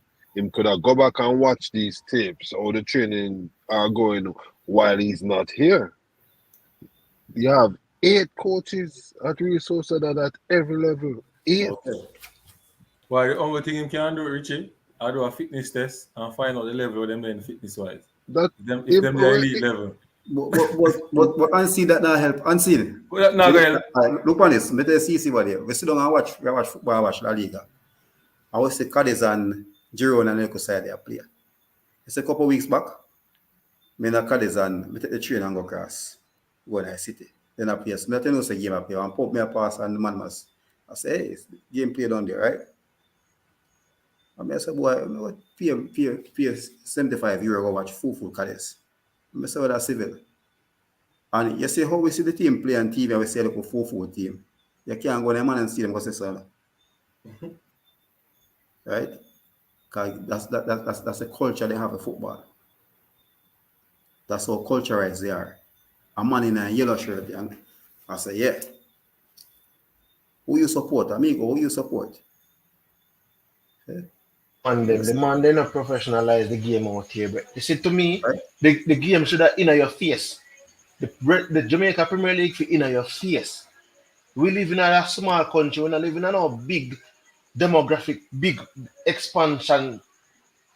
Probably 4 hours the longest journey in Jamaica you'd ever drive. You're driving a good vehicle and you pop down on your road. So you tell me, say, the game is supposed to be in your face, professionalize the game. Make it I'm show you the problem with the game. And this is the biggest problem we have. See, in a school, when everybody, and I think it comes from a parental thing. Some parents don't say the parents over there, so pick me a doctor. You don't want him pick it on a footballer because he probably don't know the dynamics of football. Yes, a footballer, I go to school, they tell you a footballer done to you know. And majority of the time, it end up that way they become for the youth, they're not going to class. Nothing really. So it's like me have to say, no, sir. So it's like the same, whatever they call it, stereotyping. Because it's a stereotype, it's attached to it. You know? No matter where you take it, there's a stereotype attached to it. What I'm all I have to go for my virgin. We have to CXC, and I have to go for the man. That me have to tell the man, say, if I never meet the man, don't do no CXC subject, I have to go for the man and I talk to him. I say, brother, if this don't work out, what go happen? But because I'm talented, but I tell you, say, nobody know the day I push him in another direction for even turn a professional footballer. So me have to tell him, say, brother, find an alternative. And it goes to show him end up with the alternative and end up with working. But the thing is, you know, every youth have a dream. If a youth say, want to become a professional football player, where am I going to go? If you want to be a doctor and go for you go to med school. You want to be a lawyer and go to Norman Money Law School. You want to be a police or Twickenham did so. You want to be a soldier and go to Upper Camp. You want to be a professional footballer. There's nowhere in Jamaica to facilitate that. Unless you probably go about that Phoenix right now and some other academies popping up. But there is nothing facilitating the youth them in that section. You know when you go play a ball where them have the youth them as a youth or about him and middle. That them have as a ballers in a Jamaica, you know? Outside, if I Leon Bailey and them man, you know, that's a different thing. Because them see an international point in TV. But you see everybody else, you can tell, you can correct me if I'm wrong, you know. Everybody else them don't view it as that. And you see because of that, it allows a lot of, as I say, a lot of players not see themselves going to be in it.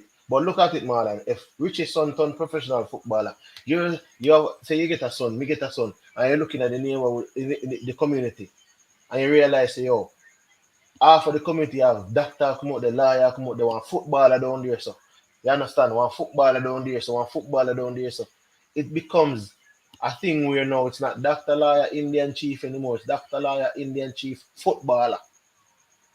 You understand? Cricketer, like the other sports them. So that is That is one of the things I'm thinking. That stereotyping, me I tell you, me see one youth, me show you this. I saw a youth did biology and these subjects in school, and him fail all the science subjects. You know why?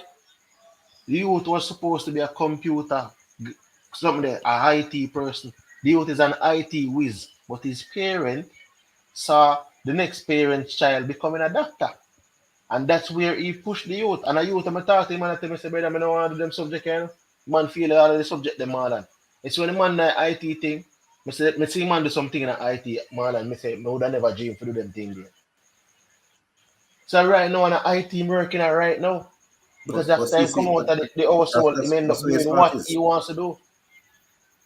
That's where your heart is, you know. If you make a mind and say, guess what? You will go out there and put the drive and say, I want to be a professional footballer. Remember saying CC? And I like remember me I go to school and stuff, you know. You know, I see a man just left graduate from school and play Money Cup and D Cup and get a chance to go overseas to play football. So if you don't reach Portmore or Harborview, you don't know where you're going, brother. If you reach Portmore or Harborview, you're not going anywhere. Gentlemen, I can add to that too. We are here, so as you run both with the brethren them. And you always have a brethren with the same thing mercury with the water we are cooking. You always have a brethren, theme tin mercury that always tastes different, you know. And I same thing in putting a theme tin mercury. Him are the chef amongst us. So it just go for some people, brother. And then so it go. You feel wonder how come. It's like we put it to the prospect of football now. You have some baller where do the same thing with the same midfielder, but theme movement and theme open or visual the game is different. Theme way that just to play football. And that's so it go in our life, brother. Same so. You can't force a doctor to be a bank robber. Can't drink. A bank robber is just a bank robber. You understand? A doctor is always gonna be a doctor because a theme way that in life. And sometimes you have to know where you stand or where your position in our life is and just do it, brother. Don't make nobody tell you said no, you're not supposed to do it. And even in the aspect of footballers, my father was a footballer, you know, but he never get the opportunity because he don't have a big name. He don't have a big name. You understand? So, you know, Whisper getting this form of athleticism where my father had to play football is like it was a skip a generation, but it dropped on him foot. So you understand that? That's so it go. Richie, skip you, Richie. Richie, Yeah, it skip a generation. there's a next problem, you know, where some people don't know, you know. You see from the grassroots level. Final thoughts. You're unseen. Yeah, Everybody will get them final thoughts. So we have to jump on. See from the grassroots level, that's the problem there, you know, in terms of coaches to get proper pay. The career of coaching football in Jamaica, is it, you know, a good or a bad thing to go, you know? Can it feed your family and sustain you in the long run? So them question you have to really ask yourself. So right now, you them get wise up. Nobody now volunteer again because most of them youth used to build up or come from grassroots. Enough people volunteering in time to work with them, you know. Enough, you know. And you can volunteer as a coach for a period of time. After a time, you start thinking about your family. You get responsibility as a young youth. You understand? And everybody do degree to go teach class and coach. And even a man with a degree, and you know, sometimes when a man come out of class in a bridging, right? 3 o'clock for go coach, you know, him either tear off, you know. You get to me and say, so development, it's not really dead, eh? You just tell a man, say, all right, captain, take the ball and go make the man and kick somebody, turn up and watch and you're going to be business. No, pay teacher do that. You see me? When them a coach a team. Because the work when them have in the day consuming. You see me? I said, CC. So I them think that them factor in the football way. Wicked. You see, until the grassroots coach them can get a good salary, right? And them can focus on football and football only. Nah, change, brother, I tell you. Listen, my final thing is this. Me watch Portmore United. Me see a police a coach Portmore United one at a time. Some of the time I see some coach a two job and three job the man them out. So me I said to myself, say, I wonder when they man get time for master them craft. Cause him left half of the road, they give me a ticket. And gone on the road, they go get one ticket from gone a match, go and get a ticket from the referee. So so it's like as I said before, we live in a country where them sometimes people want to say poor, rich or something. I think we live in the best country in the world. I don't care what you want to say. I travel to other places in the world, but I mean live in the best country in the world. But these are the fundamental issues where we have to tackle. Or no say yo. If the youth them like football and a football them a check towards. Brother, there's something Arsene Wenger speaks 7 or probably 8 language. Jose Mourinho, like these guys are on a different level. Translation, what like there are certain players, right? Cristiano Ronaldo speaks English, Portuguese, and he speaks Spanish. And he probably speak another language, and I'm not sure. Clarence Seedorf, Italian. Italian, yeah, Italian. But so I'm saying that you see, thing about it that a lot of persons probably fail to understand. I think now, because of technology, it might get a little bit better. But I will finish off by saying this. There's one guy that I watched in basketball. They see that father, and I think Richie is chatting on the same part. And I think a lot of fathers, a lot of parents have to kind of Don't take note compare of this. to Lanzo Ball. Everybody No, I'm does not that. comparing in that sense. I'm saying that what I'm saying is I'm not comparing it, but I'm saying that what Lanzo did or what Lanzo was projecting is you see you them interested in something and you push them to the Um, fullest because that's what and they're him interested and in. him tell you, and him tell you, Yeah, and it's and in him your tell you face. said this is what's gonna happen. Yeah, Yeah, every time. All right, And all CC. Let three. CC. Let me finish that. 30-second coach. All three made it to the NBA. So yeah. you can't say that, So that is one of the vital things that we have to watch. Go ahead, Um. sir. Whisper. All right. I will say this. You know, it's not the benefit of a whisper as being my son. It's the benefit of the better Jamaica with football being the engine that you can use to better the country. You wouldn't have the man them were doing the rum and the boom and the man them were rub out them hand middle if them did have football and them know that them can use this engine to get themselves off of the road. Imagine you have community, we have 14 different parish, and if you have one Leon Bailey in each parish, or a person who can make it professionally in each parish, what a better Jamaica would be. You check it. And he does a lot. Leon Bailey does a lot for Jamaica. And if you put one in every parish, would start to be a better Jamaican. And I will say this against the Ball family. Whisper is not going to be my best footballer as a child. Whisper have a little brother. I tell people over and over, I go better than him. I remember me telling you that before. All right, That is my Marlon. say. Yeah, man, it's a nice discussion. I would say we all have the same mindset to see Jamaica football at its best. So it's up to the powers that be to get the better players. As I said, once you have Jamaican heritage, you're Jamaican, right? And we want to see the best 11 players on the field, the best 23 in the squad. So we have to see how best they can complement each other. And the coaching staff, and it's one thing again, Richie, and this may look one as well. For me, I can't have a national coach with the coach being a part-time coach. I can't have a club coach have a club where basically I'm general job that I'm a coach for my national team. I need somebody who can do it and be there full time.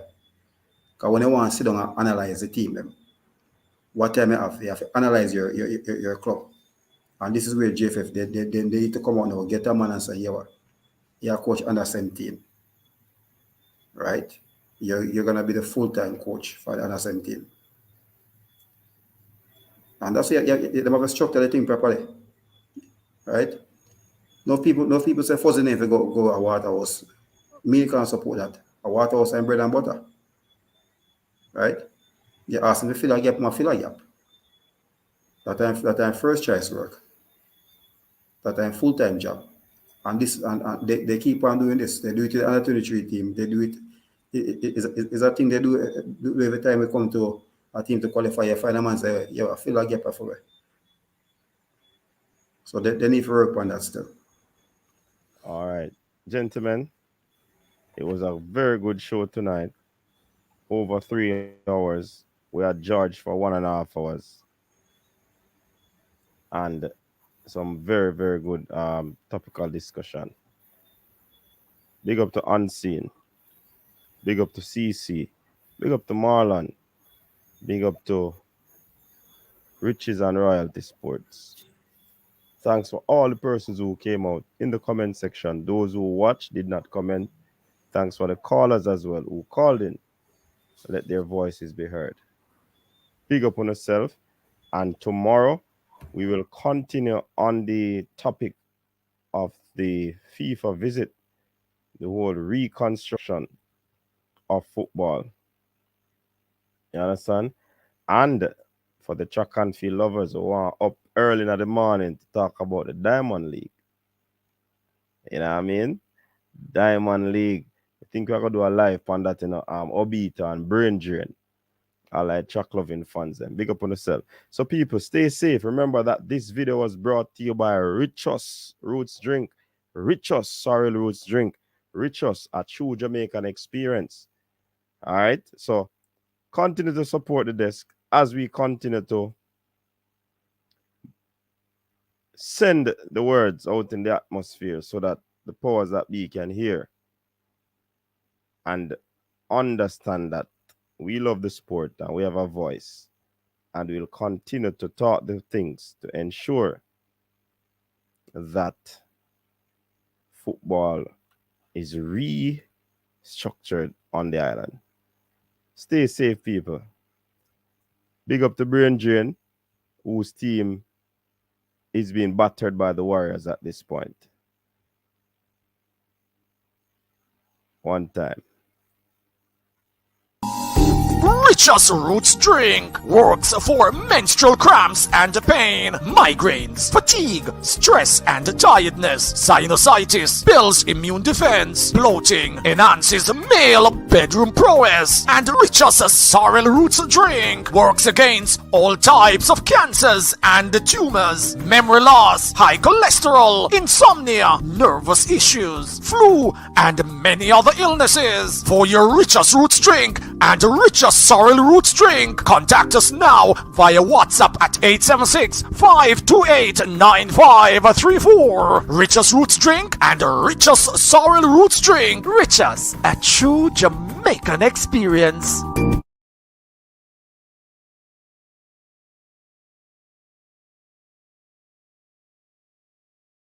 Your style and your flavor make the city rock.